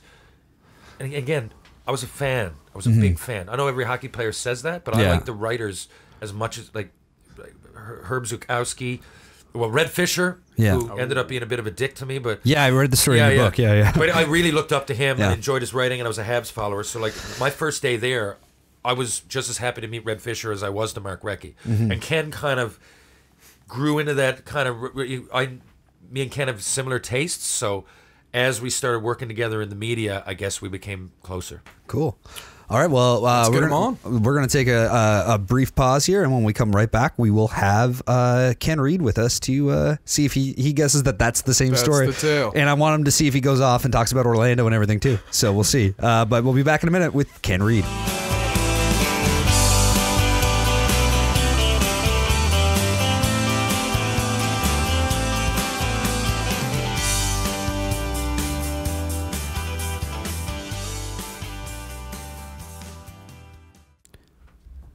All right, and we're back, and now we have brought on our guest. So I guess, TR, would you like to do the honors of introducing him? I suppose I could introduce the young man known as Ken Reid from Pictou County. I guess, where would I start with Ken? Ken's with Sportsnet now. He's on the desk with Ivanka Osmak, a good friend of mine. Ken, how long have you been there? For 10 years? It'll be 8 years in May, TR. It'll be 8 years. I guess we would have first talked 10 or 12 years ago in Alberta when you were working on Bob Stauffer's show. You know what? I was doing the math the other day. Yeah, it'd be 05 or 06 we connected, maybe like even 12 or 13. That's crazy, man. That is crazy when you think about it like that. But we've had a lot of good times. Ken has 3 books out there that I know of. Did you do the Marook one? Yeah, I got 4 now. 4? I don't know. I did the Marook my one, favorite was One Night Only, and Hockey Card Stories, and Hockey Card Stories 2. So Hockey Card Stories and Hockey Card Stories 2 being the most recently came out was Hockey Card Stories 2. Anybody that grew up, Ken's around 40, at least pushing it. I'm 42 tomorrow, or on Monday. So anybody around our age, I know, will really get a kick out of this because the Hockey Card Stories, it's a nostalgic trip. We all, that was our go-to, at least for a lot of our generation, not everybody, but one of our go-to hobbies. And these are really interesting books. They're people from every province. I love that you have some Newfoundlanders in here, although I'd like to be in Hockey Card Stories 3. I do have a unique hockey card story. You do. I love your hockey card story. The One Night Only, the book, is underrated, man. That's a good one. It's about people who played one game in the show, and they're always interesting. In my own stories, I come across Jonathan Dalil I played with, who's passed away now, my buddy BJ Young. They're one-game guys. So, I know a few of those kind of guys that if they didn't, they can always say, their families can say they were an NHLer. Yeah. And, a lot of that comes through in the book. It's really, it's kind of warming, man. It gave me goosebumps. Boys, I keep losing you. I lost the last 30 seconds. Did you? It was TR talking up about how incredible your book is. Well, that's good. Keep going. I can listen to that all day, but I can't hear it. And outside of that, Ken's a rec hockey player. He's usually in on the joke. A great fella. And Pictou County. I guess as I lead you in, Ken, I'd like to know the first thing. I guess because some people out there aren't going to know all about me, you, or even hockey for some people. But what brought you from Pictou to Edmonton? What was when I met you, at least over the radio, it was in Edmonton, Alberta, and we'll get into that later. But how did that whole process happen? Well, I've always loved the game of hockey. Like it's my first love as a kid. It's among my first memories. So, and another one of my memories from a kid was when I realized I wasn't going to make the NHL. I was probably, I don't know, 7 or 8 years old. So then I wanted to go into broadcasting. So I went about my business, got a degree and all that. And where'd you get the degree from? Wondered what to do. What's that? Where did you get the degree from? Ryerson? No, UMaine. So I got the degree from UMaine. And then I ended up kind of wondering what to do. I moved back to Halifax, and the junior A team in the Maritime Junior League, Jim Bottomley's team. I know a lot of Maritimers know who Jimbo is. Oh, yes, he's a legend. Yeah, they were playing out of the Dartmouth Sportsplex then, and their announcer on their Channel 10 games had gone to do Halifax Mooseheads games, so they needed an announcer. So I called them up. I just randomly called them and found out that they needed an announcer and said, hey, I did games in school. And they said, sure, if you want to do them, go ahead. So boom. So suddenly I just discovered myself volunteering at Channel 10. A few months later, they hire a few kids to do a weekly news program. So I was one of them. So then I was getting paid to broadcast. So I stayed and did Bottomley's games for about 2.5 years. Made my way to Calgary, where I started as a news writer, worked my way up to nighttime sports anchor, covering the Flames and things like that on TV. And then I took a job in Ottawa. And then 2 years after that, I took a job in Edmonton. Now, was the job you took in Edmonton with Stauffer? No. The job I took in Edmonton was with CTV Edmonton. And then Stauffer thought I was funny or something, yeah. Not all that annoying. So he got me on the radio with him. And then you just for that. Yeah, okay. No. I was at CTV Edmonton, and Stauffer's radio station was in the same building. So he asked me to be on his radio show once a week on Tuesdays. And then a few months into that, TR, you called up. I knew it was Tuesday. I fucking knew it was Tuesday. It's great. I already said that, too. So that's great. You're proving my point. Yeah, Trainwreck Tuesdays. So then Trainwreck Tuesdays. You got it. That was it. He thought you and I were funny, and away we went. Yeah, no, that's great. And Ken, the rest, I guess, for anybody that watches TV in Canada, or any sports whatsoever now would know who Ken Reid is. I'm sure Google is lighting up right now. Now, listen, the last thing I'm going to say before a couple of the boys got questions. So I noticed lately, I talked to you a lot, but we haven't really talked about, you're on location a little bit more. Is that something you wanted to do? Is it just, part of the territory? I would love it myself, traveling around rather than just being in Toronto. I know you travel a little bit, but on location, I've seen you a couple times this year. Is that something that you're going to bring to the mix now all the time? Well, I always wanted to be in live events. My first dream was to be a play-by-play guy.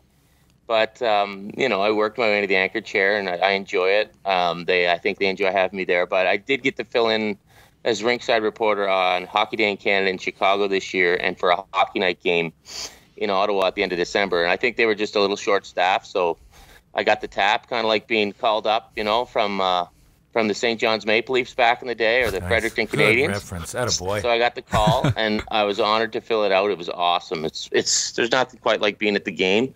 Now that I have a family, my anchor schedule is really conducive to being a good dad and being around, so I enjoy that. But it's nice to get out. I mean, ideal world, I'd love to go do 10 or 12 games a year in anchor as well. So I quite enjoyed it. It was a real thrill to get to do it. So who knows what the future will bring, but beautiful. I'm really, really lucky and fortunate to have the kind of job I have where I go and talk sports all day. So whether it's in the anchor chair or at an arena, you gotta make the most of it. So it was. I mean, to hold a Hockey Night in Canada microphone I can't even put it into words what that feels like. And you're not exaggerating. You're a true fan. I know that much.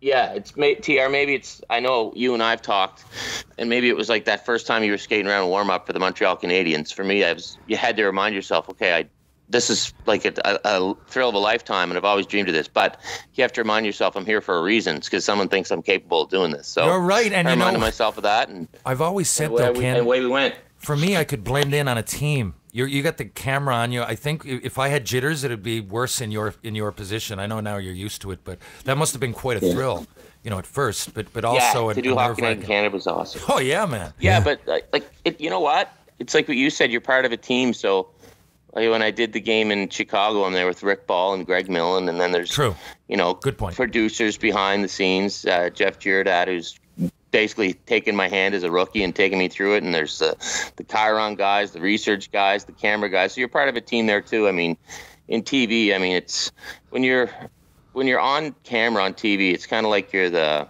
announcer at the circus.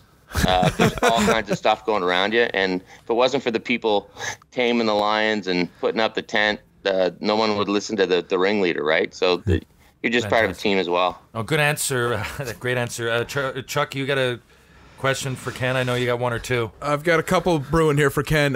First thing I'm going to get to it. So obviously the book is mainly focused around hockey cards, and somewhere in the middle of volume 2, you talk about how I believe it was like the Dino Cicerelli rhinoceros card, which is it's a brilliant. But you kind of mentioned how you had stopped collecting hockey cards kind of this period of when hockey cards had reached their that era of rhinoceros cards.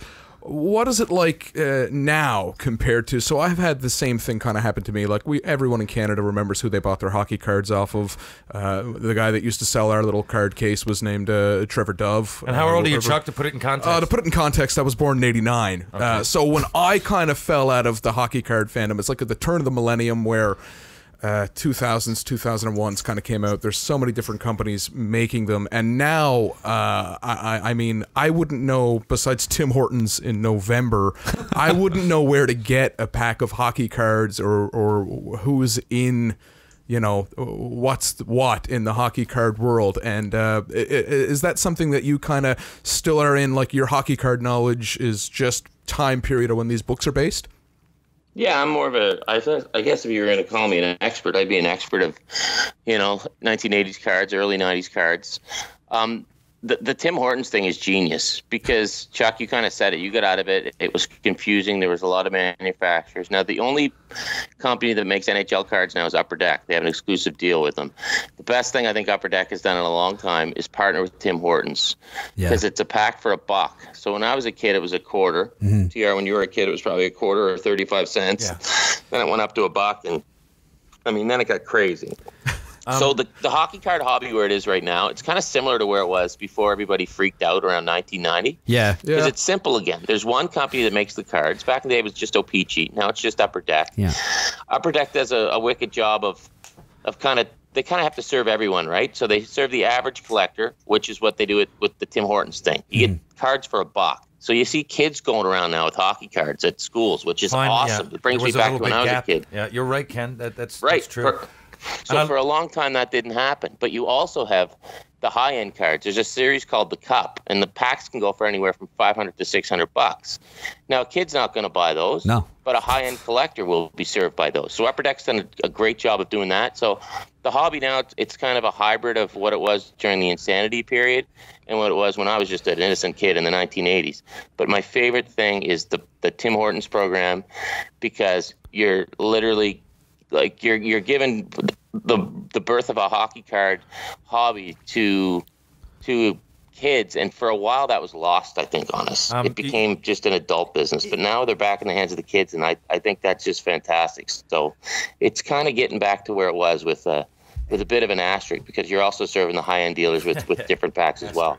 And I think that, I think another thing with it that's really good is that it has gotten back to kind of like the one manufacturer, like it's just Upper Deck. Because like you said, when, especially like if you look at the books, a lot of the stuff that you're referencing it's all kind of O-Pee-Chee cards. But like, I'm 35, so like late 80s, early 90s when I started collecting cards as a kid, I made a horrible mistake and I started collecting Pro Set.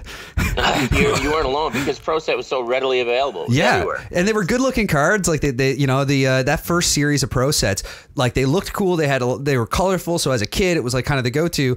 But like also, like if you check, I think that first series of Pro Sets, when they list off like mistake cards, there's like 800 of them. Oh yeah, like there's so many error cards on those, and they're all now worth like 3 cents. Yeah, maybe my hockey card collection as a kid is useless. Set as well. If you look at some of the pictures, they use some really old pictures. They have Denny Savard's first Pro Set card. Remember his old Canadian bucket TR, that big helmet he wore around 1983. Yeah, so that's on his card, not his modern helmet. I know a lot about cards. I'm familiar with Pro Set. I can't remember Denny Savard's though. I'm sure I got it home. So I'll go check that out. I know you'll know that bucket though. I know the bucket. I know the bucket in my head. And Ken, I love how you said around 1990, 91. It's a funny story here. In 91, when was John Slaney went in draft in 1990 or 91? I think 91 was the World Junior. So his card here, if you were to go out and buy a John Slaney card here, it was $25. And my good buddy Andy Pine actually brought this up and wanted to ask you this question, but. I don't know if you know of any other situation, but I mean, for 2 years here in Newfoundland, like if I just known, I just assumed. I think like 3 years later when I looked it up in the Beckett price guide, I looked and John Slaney card is 5 cents. What the hell happened? But it was never more than 5 cents. It was just not that I'm not taking away from John Slaney. Yeah. But at the time nobody's was. I mean, Eric Lindros coming in, it might have been $10, but I mean, of all the bet, Owen Nolan was a huge player coming in when Slaney did. I don't know that his card was big, but in Newfoundland. Right, we created such a big market. He scored the World Junior winning goal, one of the best moments in Canadian hockey history, let alone Newfoundland. I mean, we couldn't believe what we were watching. But I remember to go out and get a Slaney was huge. You'd open a pack and go, yes, I got a fucking John Slaney card. And you go crazy, but I don't know. I really don't know. Did people like fly to Toronto or Halifax and buy cards and come back and get I really don't know. But there was consistently, myself and Jeremy Charles would collect them. We would pay up to $25, at least 15. That was a deal. Do you know of anything like that? Obviously, that was geographical. Do you know of any other situation like that, Ken? Just where a card goes up because he's a local star? Well, yeah, or a card going up for an odd reason. I guess. Well, so this is the thing. Before you could buy cards online, I mean, cards were very priced according to region, right? So in Newfoundland, everybody wanted that John Slaney. In New York, maybe you got a bigger market region, anywhere else for Mickey Mantles. But here's another one. Alex Faulkner, who I know you guys are all familiar with his name, first Newfoundlander to play in the NHL, had one card. It was in the 63-64 Parkhurst set. By all accounts, Alex played, about 70 games in the NHL. His card something like that, be, if he's from anywhere else, he'd be a common, right? Like he could get it for $2 or $3 or $5. Alex Faulkner's card is $150, and the reason it's so valuable is that everybody from Newfoundland scoops them up. Whenever an Alex Faulkner card becomes available, somebody buys it because he's so collectible in Newfoundland. And the little island of Newfoundland, guys, you'll be happy to know this, drives the market for an Alex Faulkner rookie card. So if you look in the Beckett, you'll see Alex Faulkner listed for about $150. Where other guys who had a similar playing career to him or in that set might be listed for $15. You know what? That's a great point. Yeah, but because he's so in demand, just from the people in Newfoundland, the price goes up because when somebody puts it on their table or lists it online, they know they can put this price on it because somebody will scoop it up from the rock. And we weren't, I guess, there were so many Slaneys that didn't matter what, we couldn't really sway the price. But when you've only got 100 cards or plus in the game, I guess it would really drive it up. I mean, I just say 100, I don't know, thousands, but there can't be that many Faulkners left. No, they're not. And you're right. So nobody hoarded their Alex Faulkners back in the day, but all you guys hoarded your John Slaneys. And that's what happened to all the cards from the boom era, right? They gave them up with phone books. Thinking they're going to be worth a ton. But when people got their Alex Faulkner out of a pack in 1964, they might have thrown in their bike spokes or chucked in the back of the closet. But when everyone got their John Slaneys in 1990 and 91, what did they do? They put it in their little plastic case and kept it perfect. Yeah. So they didn't disappear, whereas the Faulkners did. Supply and demand. Now I got one question here. It's going to lead into what you got to say, I think, Chucky. I think so. So, I'm reading your Twitter handle, and I believe I'm not even reading it right now. It's just in my head. I believe it says "workout wannabe." Is that what it is, or freak? Fitness wannabe, something like that. But that struck me funny because workout aficionado. You want to be. If you want to be, you will be. I can say I want to be the heavyweight champion of the world. Like that's what I want to be. I'm a wannabe. I box at the. If you want to be a fitness guy, you can be. Can't you? Yeah, I know, but I don't want to be. I just put it in there for a laugh. Get people like you talking. Anyway, I want to work out. Yeah, I know exactly the same. Yeah, I'm a fitness wannabe. Okay, well, if you're a wannabe, just go do it, like Nike. Anyway, it's a little different though. I know because you're going to ask a question. So I'm going to take that and go. Well, if you are a wannabe fitness freak, I know that you're going to want to have a cheat meal here and again. And there's a little thing that I've been trying to queue up as what I'm calling a home ice advantage type thing. So you're from Pictou County. And I did the research here on this, and everybody's telling me that Pictou County, nobody in the Maritimes makes pizza like Pictou County. Pictou County Pizza is kind of a cult phenomenon in the Maritimes, but it comes down to 3 spots. So I'm told it's Sam's, Andre's, or I hope I'm saying this last one right. Acropole. Acropole. There we go. Oh my goodness. So I gotta ask you, Pictou County Pizza, the home ice advantage, which of the 3? Where do I go? What do I do? I'm an Acropole guy You're myself. an Acropole guy? Any reason? How do they differ? I didn't know any of this, by the way. Someone explain the history of Pictou County having fucking good pizza. Okay. You want to take this one? Tell you the story? Yeah. Please do. This is the deal with Pictou County Pizza. The deal with Pictou County Pizza is the brown sauce. The sauce they use is brown. I don't know how it's brown, and it's really hot. It's really hot. It's not like a regular pizza sauce. You're blowing my mind already. 5 words in. Go ahead. Okay, plus your toppings go directly on the sauce, and then the cheese goes over the toppings. So you don't necessarily see the toppings. Like, the toppings will creep up out of the cheese, and the cheese is usually double or triple. But the other thing is, because when you get the Pictou County Pizza, it's hotter than a young man walking George Street with a folklore degree from Munn. I'm telling you, everybody wants it. So, and for you listeners out there, Terry has a degree from Munn folklore. So Ivanka comes to the Pictou Lobster Carnival a couple of years ago, and she goes, I need to try this Pictou County Pizza. So I go, okay, well, we'll have it after we leave the beer garden. We leave the beer garden, so there's a giant lineup at Acropole. And I go, Ivanka, this is really important. Let it cool for at least 10 to 15 minutes, or you're going to absolutely burn the roof of your mouth. And I'm not just talking, mild burns. I'm talking, you might have to go to the hospital. You're going to burn the roof of your mouth. That's self-control. 10 or 15. A few guys ahead of us in the line, there's this kid yelling, I've never had it before. I go, Ivanka, he's going to burn the roof of his mouth. You watch this. This is going to be horrendous. He's going to come out screaming. Sure enough, this kid, he gets it, he bites right into it, and he is on the ground screaming. His mouth has been torched. He didn't let it cool, so you got to let it cool. And people from home brag about it. I like it. But yeah, it's a Pictou County thing for sure. But it's just something for us to talk about. But if anyone out there ever goes to Pictou County and they go get a slice of pizza from Sam's or Acropole, please, I'm begging you, use some restraint, take 10 minutes, and just let it sit. Otherwise, you're in for a world of hurt.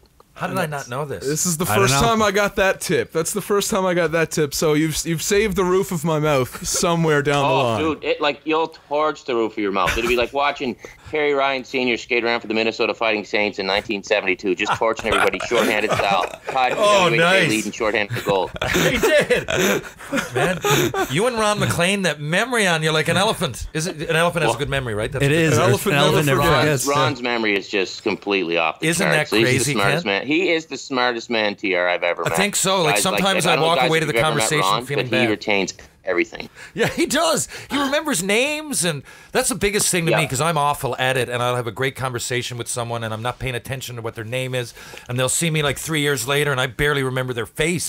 Literally, But Ron, I dare I say photographic? I've never asked him. But Ken, for it's sure. amazing. Because he'll remember your name, he'll remember your wife's name, your kids' names. It's incredible to watch him work, interact with people. It's a true gift. And he'll compare something. I remember talking with him about like Calgary's breakout the last time I saw him, which was only a few months ago. The hometown hockey was in Mount Pearl. Not that was the first thing, but it just the conversation went there. Yeah. And he found some way to compare it to the Mongol Empire in the 1300s. I was going, Wow. yeah, man. I believe it. Yeah, It's incredible. it always gets into this philosophical rant, and you come back, and it usually tiptoes across like Canadiana at some point, and maybe a Gord Downey song, and then he'll bring you up with a Gretzky story, and then bring you down with a Terry Sawchuk story, and then bring it all together with Bob Cole, and then you just come out of it. You're like, what? I guess Calgary then got a good breakout. It's amazing. But you're right, because guess what Ron is? Ron is our greatest Canadian storyteller, right? And people love stories. TR, I don't need to tell you this. I was just actually giving I'll brag a little here. I was just giving a keynote speak at Upper Deck Hockey Cards about the power of storytelling. And, people don't retain, we're living in a world now where people like hockey. They fall in love with hockey because of stats and Corsi. And I'm just thinking, this is not my world. I fell in love with hockey because of the game and because of the stories that the game produces. Yeah, There's no better storyteller than Ron McLean. And I mean, that's the reason we sit around and watch him on Saturday night, and we're talking about him right now.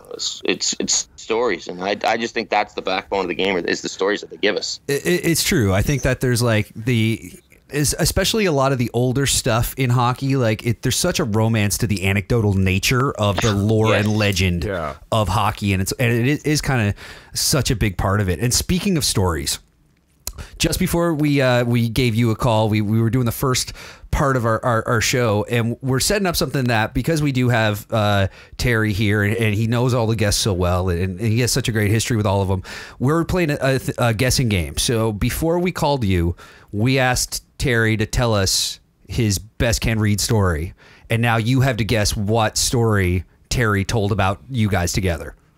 Was it about me going to his dad's basement? It was not. No. That's was good not. because we've kind of even touched on what I said. So he. Oh, there was a spoiler. It was already there. Yeah. 'Cause, So it's Trainwreck Tuesday. It's Trainwreck kind of. Tuesdays. I might have gave it away by cheering when you brought it yeah, up. we both were like, yes, he nailed it. And I was also thinking like, oh no, that was what we were going to talk about. So yeah, and that was so we've kind of got that twice, but the basement. That's another thing. I'll let Ken go there. But I got it on my Instagram, guys. It happened when we were here last April. Yes. Okay, so if you go back on my Instagram and look, and it's Ken honestly couldn't get down the fucking stairs. We got a wall on I call it, the household wall of fame or shame, whatever you want. But every time I would grow up on Fridays, and I was early playing junior too, so my dad would let me in with the parents of one of my buddies when I was 15, 16, 17. We could go down in his basement and have beers with him. Yeah. We couldn't go anywhere else. We could have 6. That was it. Yeah. But we had to play his records and, watch all that shit. So that's how I'm into all that classic. So nothing's changed. Yeah, exactly. He's allowed to have more than 6 beers now. Yeah, now that's it. I put him to bed. But, and each time we would add like a picture to this wall, and now it's like the Hall of Fame. It's like, we got to awesome. rearrange. We got to take, we rearrange a lot because we got like a bunch of stuff that the wall is only so big. But every Friday that we go down there, we usually add something or do it up in a little way. So as soon as you go into my house, split level, when you go down, you see the wall. You just open, there's all these pictures and stories. And Dad and Ken sat there, and it must have been an hour and a half. I've got a lot of it recorded. Wouldn't let him get down over the stairs. And, my basement would be one of the, I think, tourist attractions in Mount Pearl. I don't think I'm going on. There's so much. It would be. There's just so much. I mean, I would honestly, I'm not trying to downplay the Newfoundland Hockey Hall of Fame or any of that. I think it's great to go in there and be a knowledge of Newfoundland. But if you weren't from Newfoundland in particular, I think we probably have a more unique basement with. Dad was always into like collecting, just like Ken with cards. My dad, for example, and I continued the tradition. Every rink we played in, we got a puck from that rink. Yeah, I love that. Right? Yeah, that's great. If he played against a star, Bobby Hull, we got Bobby Hull's stick on my wall, the curve jumps out at you, but then I continued that. So when I played against Gretzky and Lemieux and these guys, I'd be like, look, I know you got a dozen sticks there. I'll probably never see you again. I'm a big fan. So anyway, that all started, and we got around the room our jerseys that we wore right from our first bantam, midget teams. I didn't really play bantam and midget, not a big deal. I went straight to junior from Pee Wee, but whatever.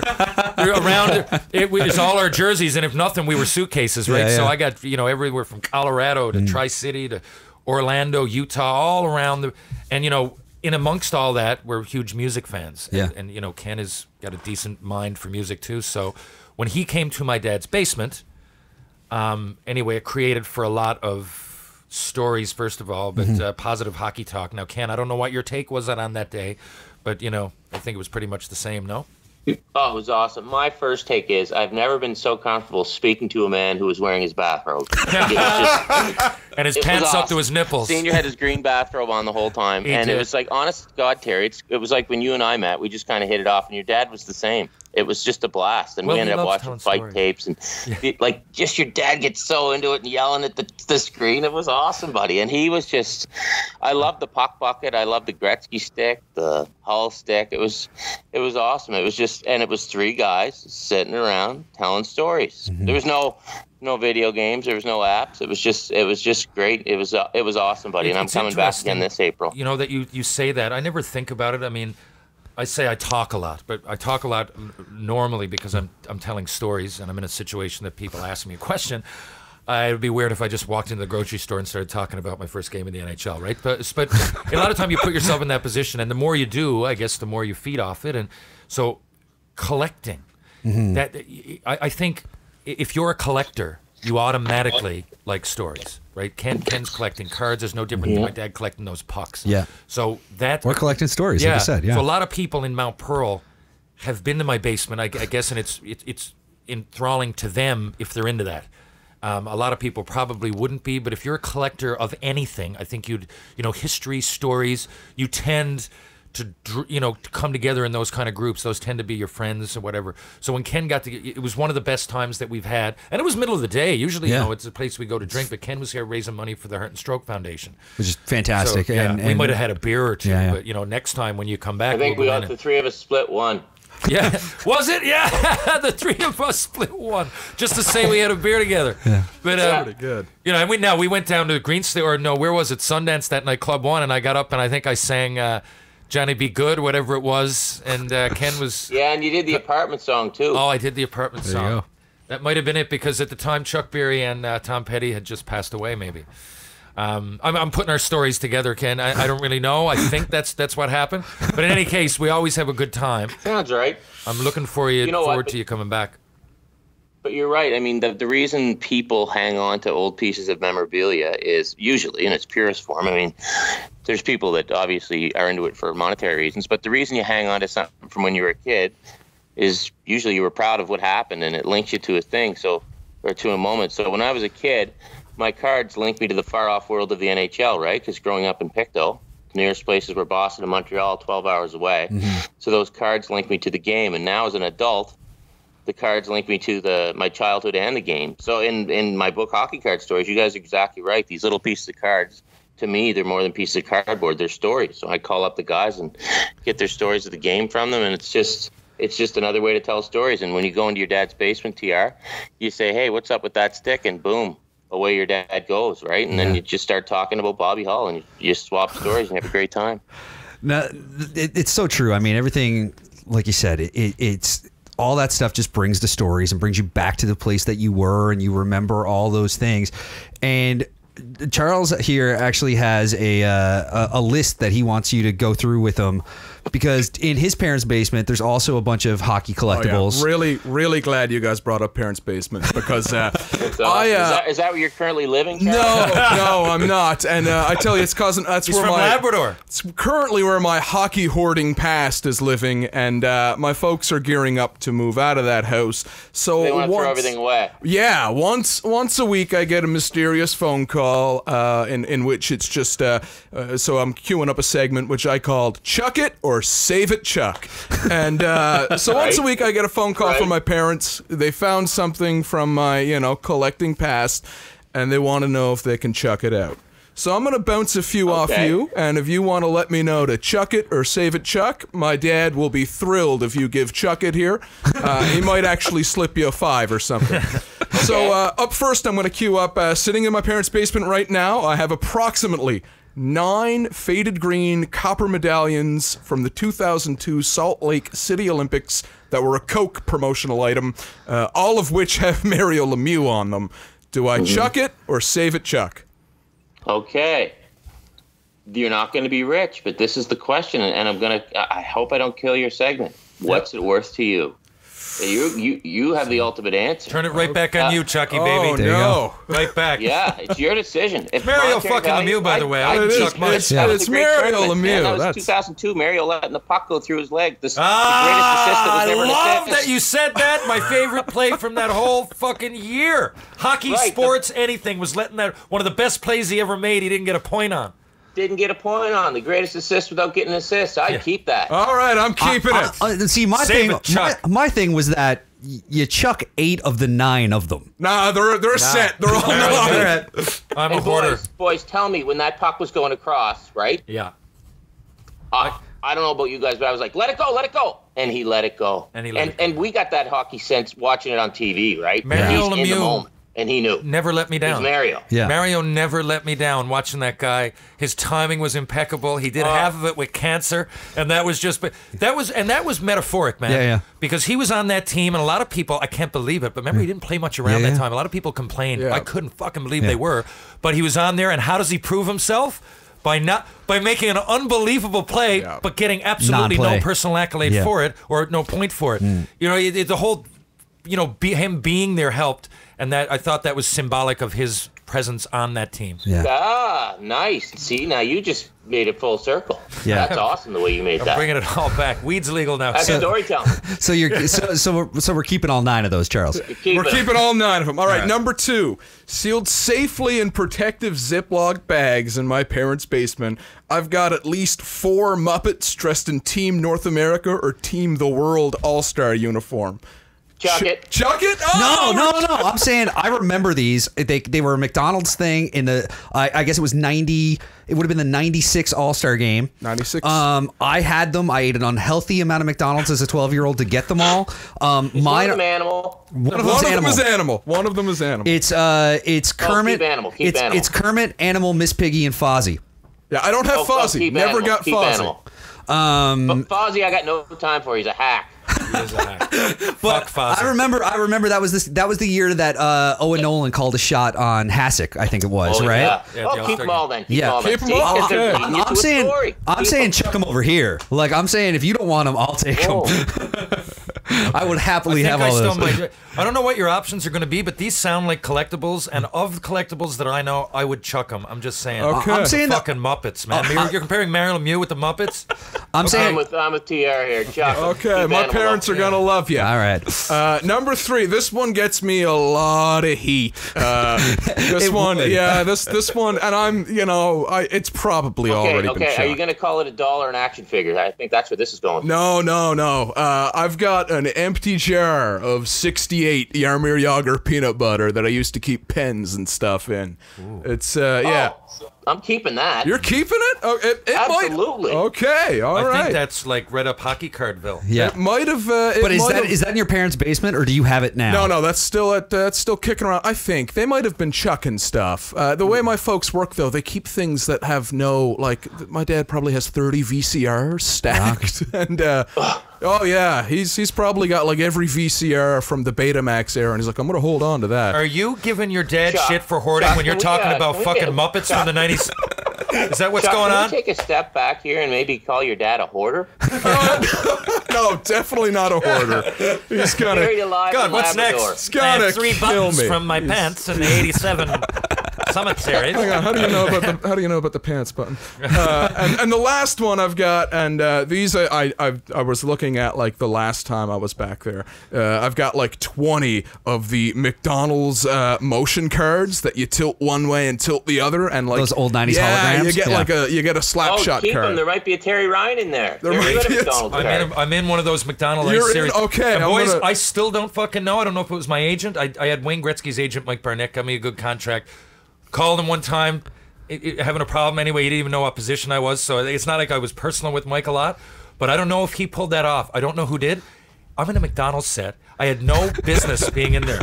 You should see who's in this set. Oh no! There's only like 25 players in the whole NHL. I'm guessing. Yeah, maybe 50. Like, that was a precursor to the. It was before Tim's did it. Yep. And the sets were way more limited. You kept getting way more like repeats. Gretzky, Correa, Lemieux, people like that. And it was like with the Tim sets that you get now. I mean, there's like some standard cards. All of those McDonald's cards were gimmicks. Like every one of them was like part of a gimmick series, right? Yeah. But I don't know how I landed in there. And I was honestly in there eating, and I got it with my buddies. Open it up. Usually you'd know, Did you know you were going to be in the set? No idea. But I knew from the other ones because they contact you. Like I think it was Pro Set. God, what was it? There's a couple of cards that would claim to be my rookie card, okay? But I don't remember which was. Pinnacle.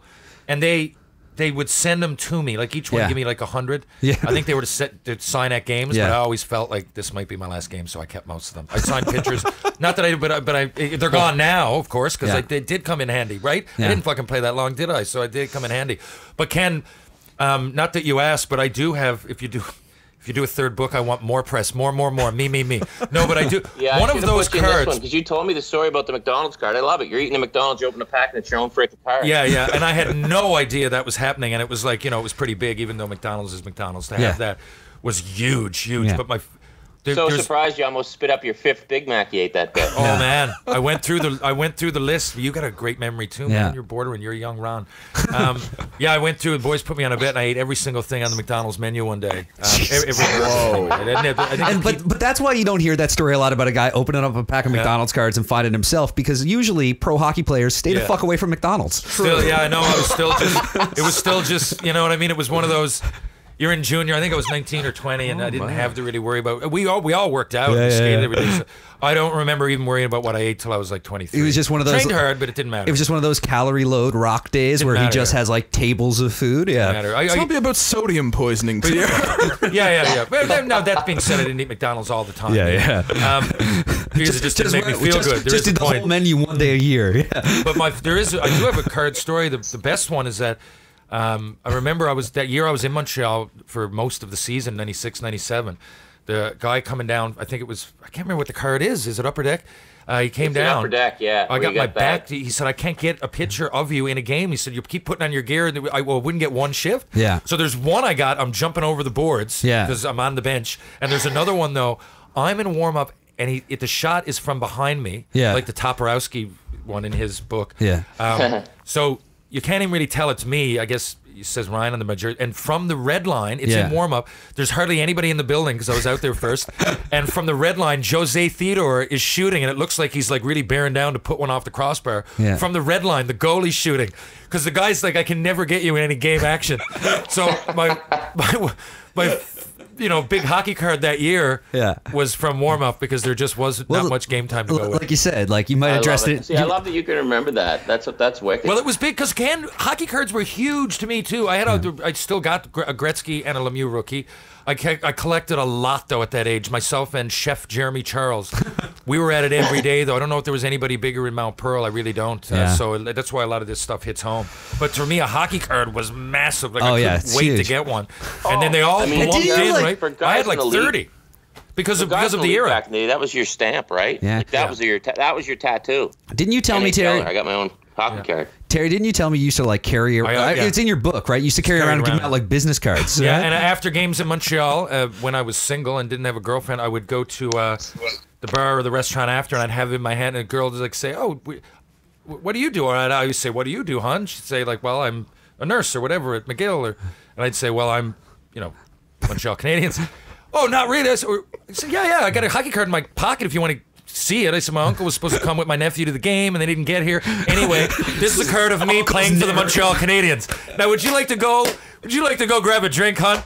But I would do that shamelessly more than once. And when I got my card the first time, 96, 97, the very first one, I got sent back to Red Deer. I got it on the day I got to Red Deer. I didn't get there till like February. I only played the last 16 games for the Rebels that year. But I was done high school when I was 16. This was 3 years later, so I felt way removed. But I would go to the high school with my Vans and my book bag, blend in like one of the students, and I'd have hockey cards on me. And, basically just to be a big shot in fucking high school in Red Deer. But I remember it being, like he said, a stamp. I was so proud of that thing. I would volunteer to teach at hockey schools just to be around people that knew me. Wow. To be honest with the girls never turned the cards over and read the stats. I know! Oh, that's great. You're right. Ken, you know what's funny? Once that did backfire right in my face. Yeah, really? we went out with Richard Park, and Brian Boucher. They were playing on the Philadelphia Phantoms, and Francis Blanger, who I didn't know till that night. But anyway, I tried that, and the boys had and Park had like 300 games in the NHL or something at that point, and the girl went with him. I brought up, "You guys are really NHLers?" I'm like, "Yeah, it was in Sweetwaters in Fredericton." "You guys are really?" "No way." I said, "Yeah, I got my hockey card on it. You want to look?" And she flipped it right around. She said, "Oh, what are you doing in Fredericton?" And I was like, "Oh, it said 300050000." That's all it said. And then Richard's like, "Well, I did too. I got a few hundred games." Anyway, see you later. Yeah, I was eating craft dinner hilarious. with Miroslav Gurin an hour later. Ken, while we are on the topic of Terry's cards, I know like this week as we were gearing up to have you on the show, and it's our first episode. We were trying to get some stuff out. We were throwing up me and Charles's mock cards on Instagram, but we had Terry. We had Terry's actual card, and I got to ask you, and you've obviously got a huge hockey card collection. You've written 2 books on it. Have you ever seen someone throwing such a vicious cross check on a rookie card before? Whose card? Which one was it? On Terry's actual rookie card. Oh, I love it. I know, I love it. Like, he's nasty in that one. Like, I love it. I make fun It's of in Terry, Boston but Garden too, man. I love that I was, if nothing else, I got to do that. Yeah. I get on a hockey card in Boston Garden with 2 original Yeah. sixes. There are things from my career that I just savor still, man. Absolutely. I mean, I like TR and I joke, but Terry will tell you I wrote a book about guys who played just a single game in the NHL, and I think that's absolutely incredible. Yeah, it's the best. Yeah. I mean, I just got so much respect for anybody who ever strapped on the blades and played in the league. And I mean, Terry, I go into his basement and TR, you got that display of all your hockey cards, and I just sit there salivating and go, "Oh my God, I wish that was me." It was that era, I man. think it's so cool. Yeah, it was. I just think it's just awesome that you ended up on a hockey card, and I think part of what makes it so great is you're such a fan of the game. You didn't take it for granted, and I just absolutely love that. Well, thank you, and I still consider myself a fan. That's what I often say to people. It's almost surreal. It's like I step outside myself because Yeah. I was no different than Ken. And until I went, guys, in Newfoundland, you kind of had a bit of a defeatist attitude when you played. Like, we'd go to the Nationals, you'd win here to Ontario and lose 10-0. So, like, I never really felt like I was going to make the NHL. I felt like a total fan, like a total, almost nerdy fan. And then when I went away, all this other stuff started to happen, and I became this mega prospect, but I didn't know it, or was I aware of it. So it's only 3 years later I'm drafted. It's still not normal to me. I didn't grow up going, I'm going to do this. I was scoring here, but I mean, no one other than Slaney. Right? There was not much opportunity. There's players that could have gone. Now you get, 30, 40 people a year playing away. Then there was nobody. Yeah. So And there was, yeah. Go ahead. and I think that's the thing too, right? Where I'm from, when you look at the guys who first made it, like real trailblazers, right? Like when you went away back in the day, you didn't really know where you were going, or. I mean, No. I think of Lowell McDonald from Pictou County who made it. So he went and he played for East Pictou High School, and the next thing you know, he's playing for the Hamilton Red Wings in Memorial Cup, and then he's playing for the LA Kings. He's like, what the hell? How am I in LA? I'm from a coal mining town in Nova Scotia. So to go what you guys went through, I mean, look at my buddy Cam Russell, like to play major, well, I know you had a tussle with TR, but to play major junior in the day, around 1990, he had to go to Hull, Quebec. Right? Like, he didn't know where he was, or, I've often craziness. said those there guys. was no Halifax Mooseheads to play for back then. And not only that, Ken, no globalization of the internet. People didn't know. Correct. You're isolated wherever you went. Wherever, Exactly. right? And you that's, to me, that's what I remember. Like, that was almost, now, I say, like, mentally scarring. It didn't scar. It was mentally, you had to be mentally tough, though. Like, I remember that being It was really challenging hard. for sure. Yeah, I I'm not complaining, because at the end of the rainbow was a pot of gold, literally. But and fame and not that you're chasing that, but it as a kid. But what I wanted to play in the NHL. That was, like, to me, I never really got over the fact. Even now, like, you might say I got 8 games, but like I came to it from a humble place. I still, like, it's fascinating that I could play with them. I could play in the NHL. We argued the amount of games, but I could do it. I could play in the NHL, and it's still fucking wild when I think about it. But at that time, going to Quesnel, BC, that's what you had to do, man. And I got to fight junior guys, and there's no internet. And we got to go to school, and people literally think, why don't you have fucking rubber boots on, Noof? Yeah. Now, it took a while. Now, I'm not saying everybody in Quesnel was an asshole. At first, I was roughed up a little bit. Why not? I'm coming in, taking some local job from the Newfoundland Star. What's he doing? We're all here playing for college scholarships. We're trying to get scouted to the WHL. You're taking a guy that's already there. He knows he's going to go, and you're going to come into Quesnel and knock one of us out of a job? So it wasn't easy. And to me, had I had the internet, or even that, I was sending snail mail to my buddies. Chris Pettigrew, Blair Connolly, we were writing letters. Yeah. Cam Russell, imagine having to do that going to a place that speaks French. Yeah. Right? Yeah. Like, I mean, and until this recent generation, which I'm not complaining, I think it really helps, right? Like, right now, you can literally talk to your son or daughter who's playing away. If they need a little bit of help, come in, have some FaceTime. You can even, if you really want, have some online personal coaching. Yeah. There's all kinds of things. And people, wherever you go, wherever the destination, aren't quite as ignorant because they at least know about, people in Quesnel now would have a little bit of an idea about Newfoundland. Yeah, it's still tough on the kids. It's their tough, right? It's their reality. It's their tough, you're right. But I think in a way, back then, I mean, if you went to Quesnel, BC, or Hull, Quebec, or Rouen, Orlando, or whatever you went, you were there to stay, and you were isolated. You had to make new friends and figure it out. And, I mean, how many guys, fellas, do we know about that came from Atlantic Canada, went away, and just came back home? Yeah. Came back home almost right away. Girlfriend or homesick. And people maybe talk bad about them, but can you really blame them? Put yourself in their shoes. That was not easy to do. Dude, I'm telling you right now, I stayed because I realized I wasn't a fool, and I was playing on junior A team at 14, and I ended up leading it in scoring. So I knew, again, not to be cocky, but at that age, I knew, like, this is exceptional.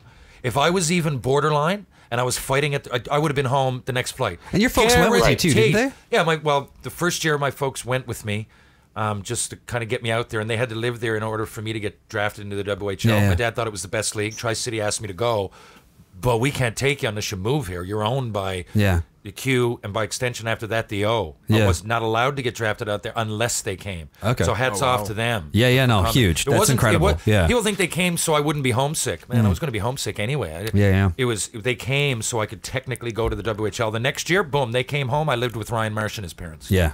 Terry, when did you feel like you fit in Western Canada? Was it once you went to Tri-Cities, or when was it? I hate to say this again. It was a different era. It was after my first fight. In the Rocky Mountain League? Yeah, it was really early on. I wanted all in or nothing. I don't like anxiety. It's why often in a game, if a fight got to happen, I'll do it first because I don't want to worry about it all game. I didn't want to go away, and I didn't want to take a year to get adjusted. Yeah. Eventually, I like to address it head on. And I might even have said to the boys before the game, but I said, I'm here. And because some of them gave me shit, like went after me in camp. I had a presence of mind, but I still didn't fit in. And I went to school with a Newfoundland accent back then, and zits all over my face. That didn't help either. Virgin. So you got rid of the acne by now, at least. Well, yeah. Well, the thing is, with my first fight, first of all, it made me accepted onto that team. And, it got me laid. I got laid after the game. So, that's too... right? Because of that. So... Canadian is funny. It is funny, but I know, that's what happened. So, I broke out. So, a week later... Did you get a goal that night, too? I did score. Yeah, I did score. Twice. We've heard the Gordie Howe hat trick. Now we have the Terry Ryan hat trick. No, Kenny. But, if you picture a 14-year-old, okay? Now, those are two things that I hadn't done at home. I hadn't fought a guy like that on the ice. I fought off the ice. I was big for my age. I was in a grade ahead of me, and I got picked on a bit. Good in sports. It's going to happen. But, I didn't run to the principal or anything. But, it happened here, off ice. But out there now, all of a sudden, this packed house also played in front of people. But, not like out there. We're junior A. People are there, TV cameras. It's sold out. I fight one of the toughest guys in the league, beat him, score a goal. Locals are mesmerized. Until that point, it was about a week or two after I went there, I'm bugged. I'm almost being bullied. And then I get laid after?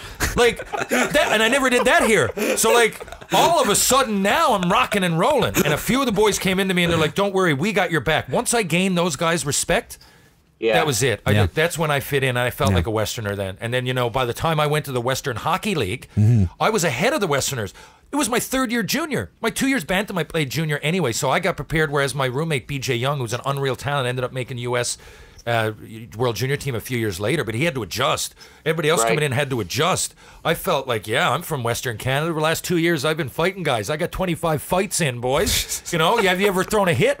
So, that's a long way to answer your question, and I love how you flipped out the interview back on me. But, that's the answer, Ken. It didn't take me long, because I knew I had to do it. Put up or shut up, That's brilliant. I always wondered when I knew that, the fight story and the post game story, but I never knew what it meant when you fit in. That's pretty cool. The last thing I'll add to that, Ken, is that it helped that the culture, you could sub out whatever you're going to do, like farming for fishing, and it's very similar, right? So the people in Quesnel weren't really unlike the people in Grand Falls or Mount Pearl.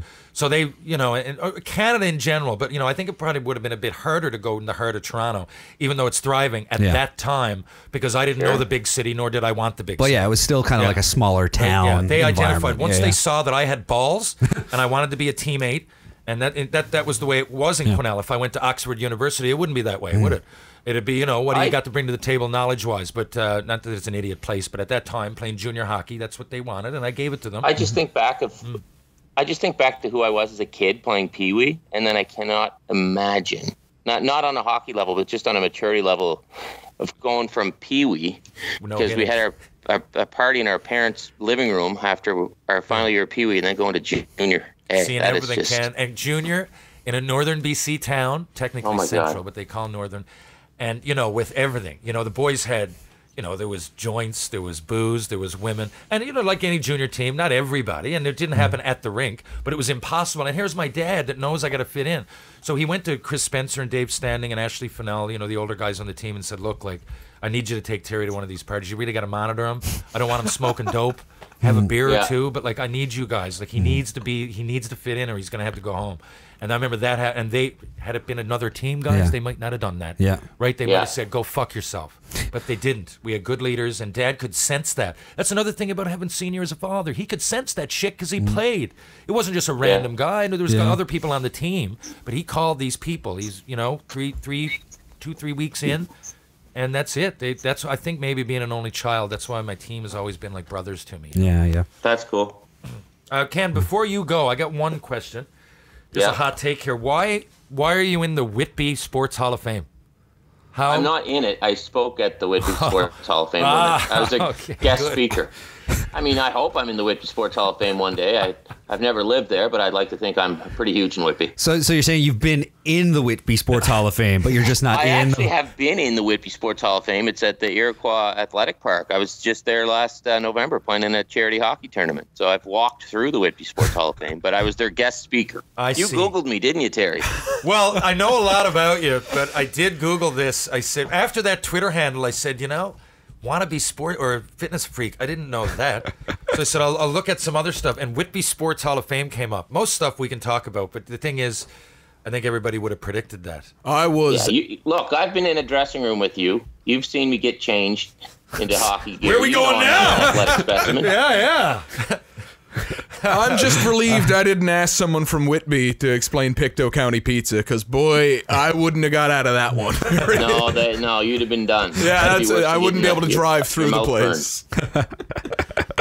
Boys, you guys have any more questions? We should probably let Ken get on with his day. How long have we been on? We've been on for a while. Yeah. It's been a while, and Ken, we can't thank you enough for taking the time today to come on with us and helping us out here with our first episode. And this has been incredible, and hopefully we can get you back on again. Maybe we'll do one in person when you're back down in April. Oh my God, that'd be awesome. And TR, when you and I get together, you got to set aside a certain amount of time for both of us, because we both like to talk and go on. So yeah, no problem, boys. It's been getting me out of taking care of my kids for an hour, so it's a good deal. It's fantastic. And by the way, for other reasons, I'll be in Toronto fairly soon, and we'll see you then. So a couple times in the spring, and we look forward to seeing you here. Awesome. You playing senior hockey this year, buddy? I am. I got a game tonight in Clarenville. As soon as I leave, right now I'm in St. John's at Mike's place in his studio. I'm getting in my car and heading to the bus, and we got a game in Clarenville tonight and tomorrow. It could be my last year, though. Not that I don't love it, Ken, because I do. And, I get to the rink early. It's not the injuries or anything. It's just time, with everything going on. I just... my work is so all over the place, right? I do like 5 different things. Yeah, right. I'm a little bit. I'm in the film set dresser, but I get the odd stunt, the odd role. I do this. I do some hockey schools. I play senior hockey. I'm flying to Tri-City to do a speech. I'm coming over. Very good. So I'm going back to Tri-City in March. I can't wait. But it's stuff like that, right? And so it's really hard for me when I love senior hockey, but I need to move on with my career, and paying the bills for my family is the most important. We all got to pay the bills, for sure. Exactly. So. All right, well, boys, I'm off to the gym to work out, and the reason I'm working out, TR, is I'm going to get jacked, and you tell that punk Momoa I'm coming for him. Nice. There you go. That's the quote that will be extracted from all of this. Yeah. There you go. Yeah, for sure. And then you can show him a picture of my upper body, and he'll laugh. Well, I'll show him in 3 months, maybe. There you go. There's your motivation. You're All right, a wannabe boys. Fitness freak. Now you're a fitness freak. Yeah, out of necessity. Yeah, okay. Thanks again, Ken. I love you. Thanks. Love you guys, too. Love you, too, Terry. But, yeah, boys, thanks. And for anybody out there who hasn't watched Frontier, watch Frontier. Fantastic show. And I'm not just saying that because my buddy thanks. Terry Ryan had his throat slit on him. I appreciate it. And was I wrong about season 3, man? It's pretty good. Oh, buddy, I don't want to be any spoilers, but I love that show. It's awesome. I'm so glad you put me onto it. Thank you. All right. You got her, boys. All right, thanks so much, Ken. Deep. All right, everybody. Thanks again so much to Ken Reid for coming on and chatting to us. It's been a real thrill. And I know, obviously, we're a little bit, we're an hour and a half longer than we were kind of thinking we were going to go today. But it's the first one. I doubt they'll all be this hefty. But you can find out next week. Right now, it looks like we're going to have Teddy Purcell on the show. Thanks again to TR for, using that address book. Shout out to Teddy. Thanks, buddy. For using that address book and getting us lined up with Teddy for next week. So that should be episode 2. So keep an eye out for that. In the meantime, Charles, is there anything that you wanted to give a shout out to? Yeah, you're gonna want you're gonna want to hit us up with your hashtag hot take. You can get us on the Instagram, the Facebook, and of course my personal platform of choice, the Twitter that never stops. Add us at it's at 3MI podcast. Yeah. There we go. And anything for you, TR? No, I reiterate the same thing. If people want, there's so many things we can talk about. Yeah. I mean, we went an hour and a half longer, and I wanted to talk about Morgan Riley. Well, next week's the All-Star game, so we still got a couple weeks, so we might be able to get that in. There's fighting and there's concussion. There's lots of great topics, but there were a couple thrown at us. The one from I can't remember who, but it was on at the beginning of the show about who can take penalty shots. Yeah, that came in just before the show, and we do want to get to that because it was an international thing, but Totally. it's something that I feel like part of the reason that we're coming in close on 2.5 hours here is that it's the first one, and we're not used to the fact that next week we get to do this all over again. So I think once we kind of get into the swing of that, we'll realize that we don't have to talk about everything all the time, but hopefully we'll get to that one. But of course, Terry, you're on Twitter as Terry Ryan 2020. Terry Ryan at Terry Ryan 2020, I believe, or Terry. One is Terry Ryan 20, the other is Terry Ryan 2020. Twitter/Instagram. Yeah, there you go. Charles, of course, is at Smokes Indoors. I'm there as at Hickey, Mike. So if you want to hit us all up there, and of course at 3MI Podcast across platforms should be able to get you there with us as well. And of course, like we said, if you want to hit us with a hashtag hot take, we'll try to get it on the show when we can. So thank you so much, everybody, and thanks for tuning in to the first episode of Third Man In, the podcast. See you next week. See you then. Why do you hang around with the worst crowd, the worst crowd, the worst crowd?